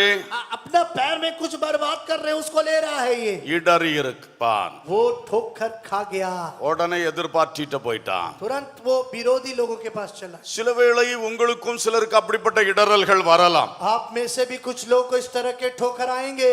உங்கள் தகப்பனை குறித்த இடறல், आपके पिता के बारे में ठोकर, நோவா மகன் காமுக்கு உண்டானது போல, नूह का बेटा काम को जिस तरीके से हुआ, ஒருவேளை இந்த யூதாசுக்கு உண்டானது போல, जिस तरीके से यहूदा इस्करियोत को हुआ, உங்கள் போதகர்களை குறித்த இடறல், आपके पासबानों के बारे में कुछ ठोकर।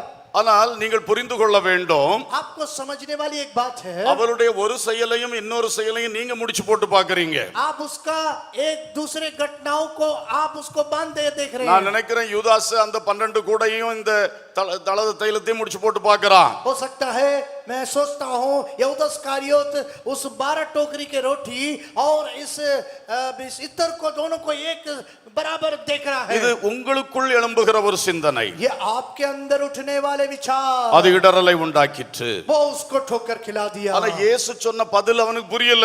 यीशु का जवाब उसको समझ में नहीं आया। அன்னைக்கு பேதுரு கேட்ட மாதிரி பிற தனியா கேட்டிருக்கலாம், ஆண்டவரே இது என்ன விஷயம் அப்படின்னு கேட்டிருக்கலாம். जैसा पतरस पूछा वैसे अकेले में उससे पूछ सकता था कि प्रभु इसका बात क्या है। அவன் இடறி எதிர்ப்பாளனாகவே மாறிவிட்டான். वो ठोकर खाकर वो उसका दुश्मन बन गया। இயேசுவை காட்டி கொடுத்தான். प्रभु यीशु मसीह को पकड़वाया। இயேசுவை 30 வெள்ளி காசுக்கு விற்று போட்டான். प्रभु यीशु को 30 चांदी के सिक्कों में बेच दिया। கடைசியிலே அவன் நான்கு கொண்டு செத்தான். आखिर वो गले में रस्सी डाल के मर गया। அப்போஸ்தலன் தற்கொலை செய்து கொண்டான்.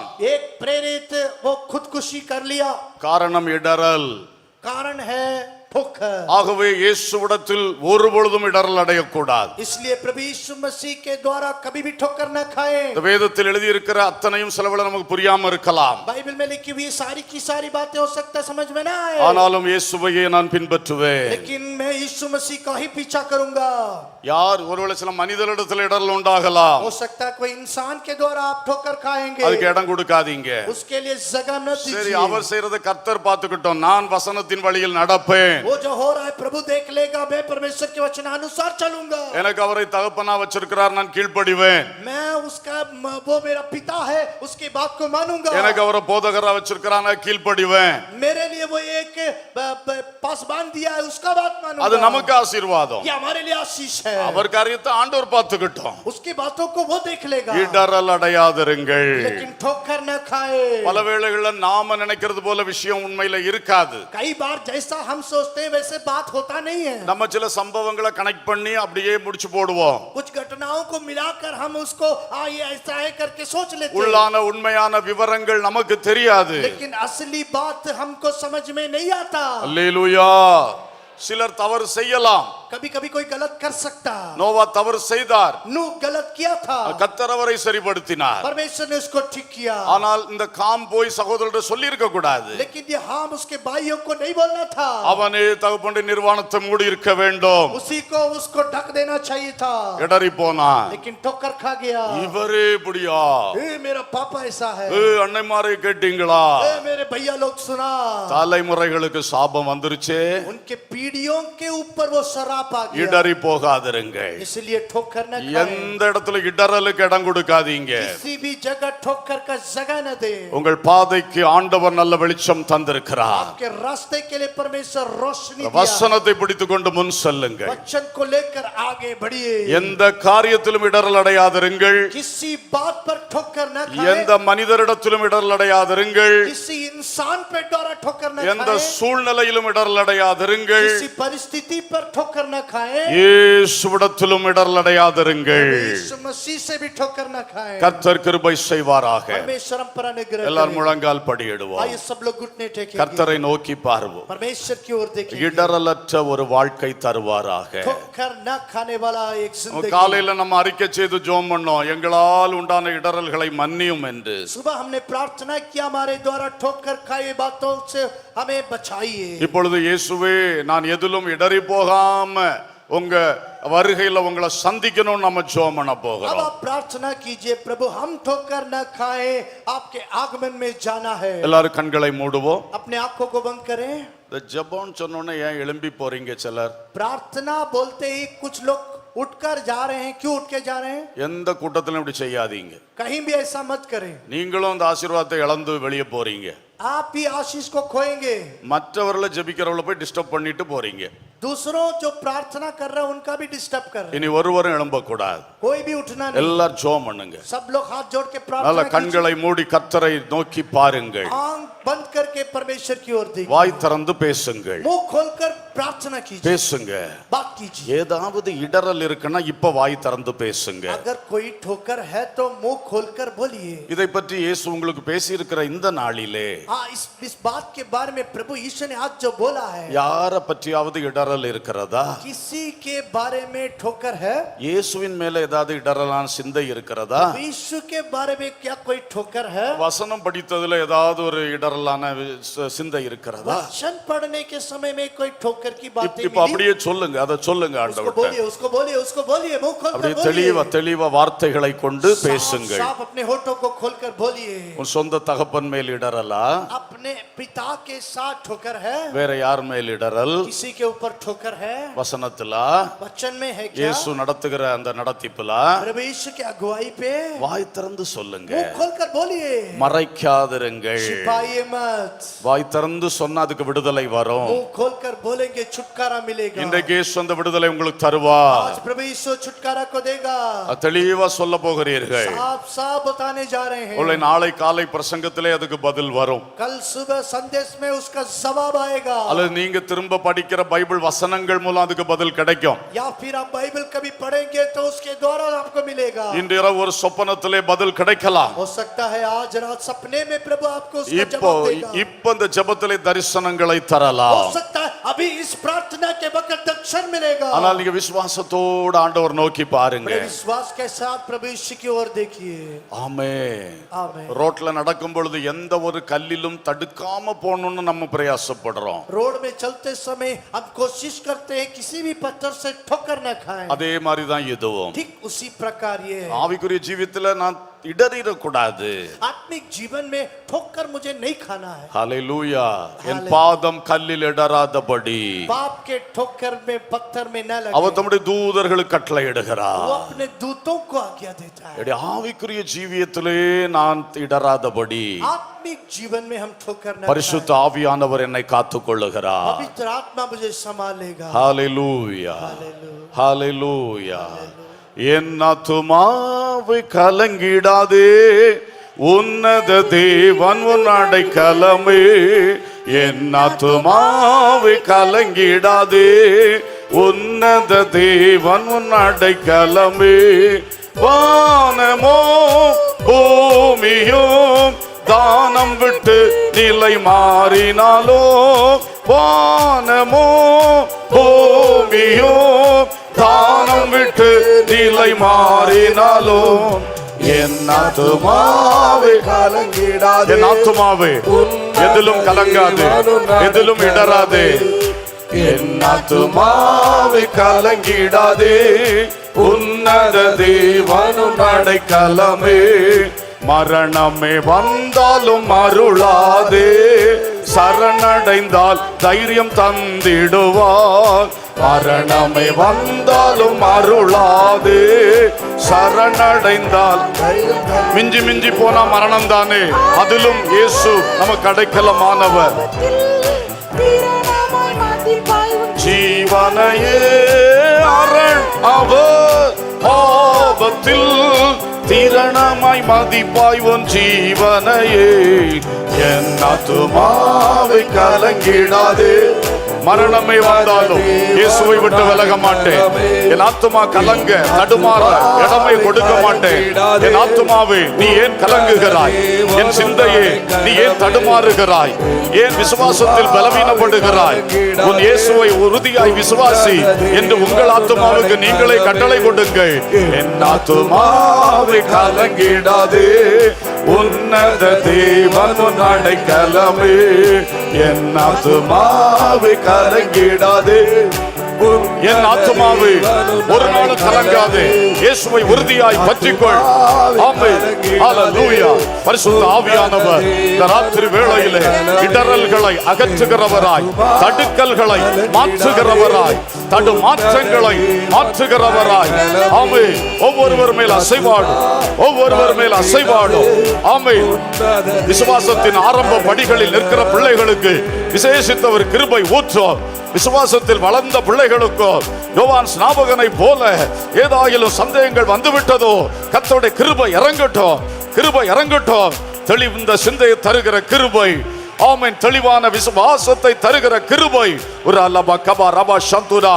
ஹalleluya, ஹalleluya, ஹalleluya. நல்லா ஜெபம் பண்ணுங்க. ஆவியானவர் இப்பொழுது அதற்காகவே அசைவாடுகிறார். ஒரு உள்ளத்திற்கு சந்தேகங்களை மாற்றுவார், அவிசுவாசங்களை மாற்றுவார், குழப்பமான சிந்தனைகளை மாற்றுவார், இடறல்களை அகற்றுவார், தடுமாற்றங்களை நீக்கி போடுவார். ஒரு அப்பா பாபா ஷக்கரா துனா கத்தல போ கபா ரபா ஷலபா. பரிசுத்த ஆவியானவர் அசைவாடுங்க, பரிசுத்த ஆவியானவர் கிரியை செய்யுங்க. தெளிந்த சிந்தனை தருகிறவரே, அன்பை தருகிறவரே, பலத்தை தருகிறவரே, உள்ளத்தை பலப்படுத்தும், பலப்படுத்தும், திடப்படுத்தும், திடப்படுத்தும். O praise the Lord, praise the Lord, praise the Lord. Amen. திடம் கொண்டு, ஆமென், ஆமென், பலம் கொண்டு திடமனதா இருன்னு சொன்னீங்களே, அதுபோல செய்து விடுங்க. உள்ளங்களை திடப்படுத்தி விடுங்க, உள்ளங்களை திடமனதாய் மாற்றி விடுங்க. உல்லப கபரா ஷக்கரா துனா சந்துரா லியா ரபா ஷலா. விசுவாசத்தில் பலவீனமானவர்களுக்கு இப்பொழுது புதிய விசுவாச கிருபைகளை ஊற்றுங்க. ஆமென். ஆச்சரியப்படத்தக்கதாய் உம்மை விசுவாசிப்பதில் பலன் கொள்ளட்டும், பலன் கொள்ளட்டும், பலன் கொள்ளட்டும். Hallelujah, hallelujah, hallelujah, hallelujah, hallelujah. Amen, amen, amen, amen, amen. Praise the Lord. அந்த விசுவாச வரத்தை எங்களுக்கு தாரும், அந்த விசுவாச வரத்தை எங்களுக்கு தாரும். ஓ பெரிய பெரிய காரியங்கள் குடும்பத்தில் நடக்க, ஊழியத்தில் நடக்க, சபைகளில் நடக்க, தேசத்தில் நடக்க, அந்த விசுவாச வரம் எங்களுக்கு அநேகருக்குள்ள அந்த வெளிப்படட்டும். ஓ சூரியனை நிறுத்தின அந்த யோசுவாவுக்குள் வெளிப்பட்ட விசுவாச வரம், செங்கடலை இரண்டாய் பிளக்கும் பொழுது மோசேயிலிருந்து வெளிப்பட்ட அந்த விசுவாச வரம், அது எங்களுக்குள்ள வெளிப்படட்டும். உல்லா ரபா லபா ராதா லகா ரபா ஷதா ராதா நாஷா லாரி அந்துய் ஆத்தி மாரியாசி. ஹalleluya, ஹalleluya, ஹalleluya. தேவ பிள்ளையே விசுவாசி, இயேசு உனக்கு சுகம் தருவார். இயேசு இந்த ராத்திரி வேளையிலே கர்த்தர் உன்னை சுகமாக்குகிறார். ஹalleluya, ஹalleluya, ஹalleluya. இயேசு உன்னை சுகமாக்குகிறார். परमेश्वर आपको चंगा करेगा। தெய்வீக சுகத்தை பெற்றுக்கொள். आप परमेश्वर की चंगाई को प्राप्त करें। பிசாசின் கிரியைகளை அவர் அழிக்கிறார். शैतान के कार्यों को விடுதலை பெற்றுக்கொள். छुटकारा पाले। இயேசுவின் நாமத்தில் அற்புதங்கள் நடக்கிறது. यीशु के नाम से चमत्कार அதிசயங்களை காண பண்ணுகிறார். चमत्कारों को देखेंगे। நீ வெகு தூரத்தில் இருந்து ஜெபிக்கிறாய். ओ आप दूर से खड़े होकर இப்பொழுது உன் கிராமத்தில் அற்புதம் நடக்கிறது. आपके गांव में चमत्कार हो रहा உன் வீட்டில் அற்புதம் நடக்கிறது. है। आपके घर में चमत्कार உன் பிள்ளை இருக்கிற தூர தேசத்தில் அற்புதம் நடக்கிறது. आपका बेटा जहाँ दूर देश में அந்த தெளிவான விசுவாசம் இன்றைக்கு வெளிப்படட்டும். वहाँ पर विश्वास प्रकट ஒரு காலத்தில் எவ்வளவு விசுவாசத்தில் வல்லமையாய் இருந்தாய், अब विश्वास में कितना पहले बड़े நீ மறுபடியும் எழும்பி ஆதியில் செய்த கிரியைகளை செய்வாயாக. इससे पहले जैसे कार्यों को அந்த விசுவாசத்தை மறுபடி உயிர்ப்பிக்கிறார். विश्वास को फिर से उत्साहित அந்த விசுவாசத்தோடு ஜெபம் பண்ணுங்க. இப்போ विश्वास के साथ प्रार्थना இப்ப அற்புதங்களை செய்வார். फिर से चमत्कार வீட்டுக்கு போகும்போது செய்தியை கேள்விப்படுவார். फिर भी खबरों को सुनेगा। அவர் அற்புதங்களை செய்கிறவர். चमत्कारों को करने वाला அவர் தீர்க்க தரிசனத்தின் நிறைவேறுதலானவர். भविष्यवाणियों को पूरा करता है। ஹalleluya, हालेलुया ஹalleluya. हालेलुया। அவர் உவமைகளால் பேசுகிறவர், उपमाओं के द्वारा बात करता ஆனால் நமக்கு அதை புரிய வைக்கிறவர். है, लेकिन हमें समझाता है। அவர் தேவனுடைய குமாரன், परमेश्वर का पुत्र है, தேவன். परमेश्वर है, அவர் சகலமும் செய்வார். सब कुछ करता है। ஆமென். நல்ல கரங்களை தட்டி கர்த்தரை நாம் ஸ்தோத்திரம் ताली பண்ணுவோம். बजा के प्रभु की நல்ல நல்ல நல்ல நல்ல glory glory glory glory glory glory glory. ஓ நல்ல கரங்களை தட்டும் பொழுது கட்டுகள் அவிழ்க்கப்படுகிறது, விடுதலை வருகிறது, அதிசயங்கள் நடக்கிறது. glory glory glory glory glory. நல்ல நல்ல நல்ல கரங்களை தட்டி, கரங் தட்டுற சத்தத்துக்கு மேல நல்ல ஸ்தோத்திரம், ஸ்தோத்திர சத்தம். ஓ ரபா பாபா ரபா லபா ரபா லபா கபா ரபா லபா ரபா லபா ரபா லபா. glory glory glory glory glory. ஸ்தோத்திரம் ஸ்தோத்திரம் ஸ்தோத்திரம் ஸ்தோத்திரம் ஸ்தோத்திரம் ஸ்தோத்திரம். ஜீசஸ். அன்புள்ள பிதாவை நாங்கள் உம்மை ஸ்தோத்திரிக்கிறோம். प्रेमी पिता तुझे धन्यवाद।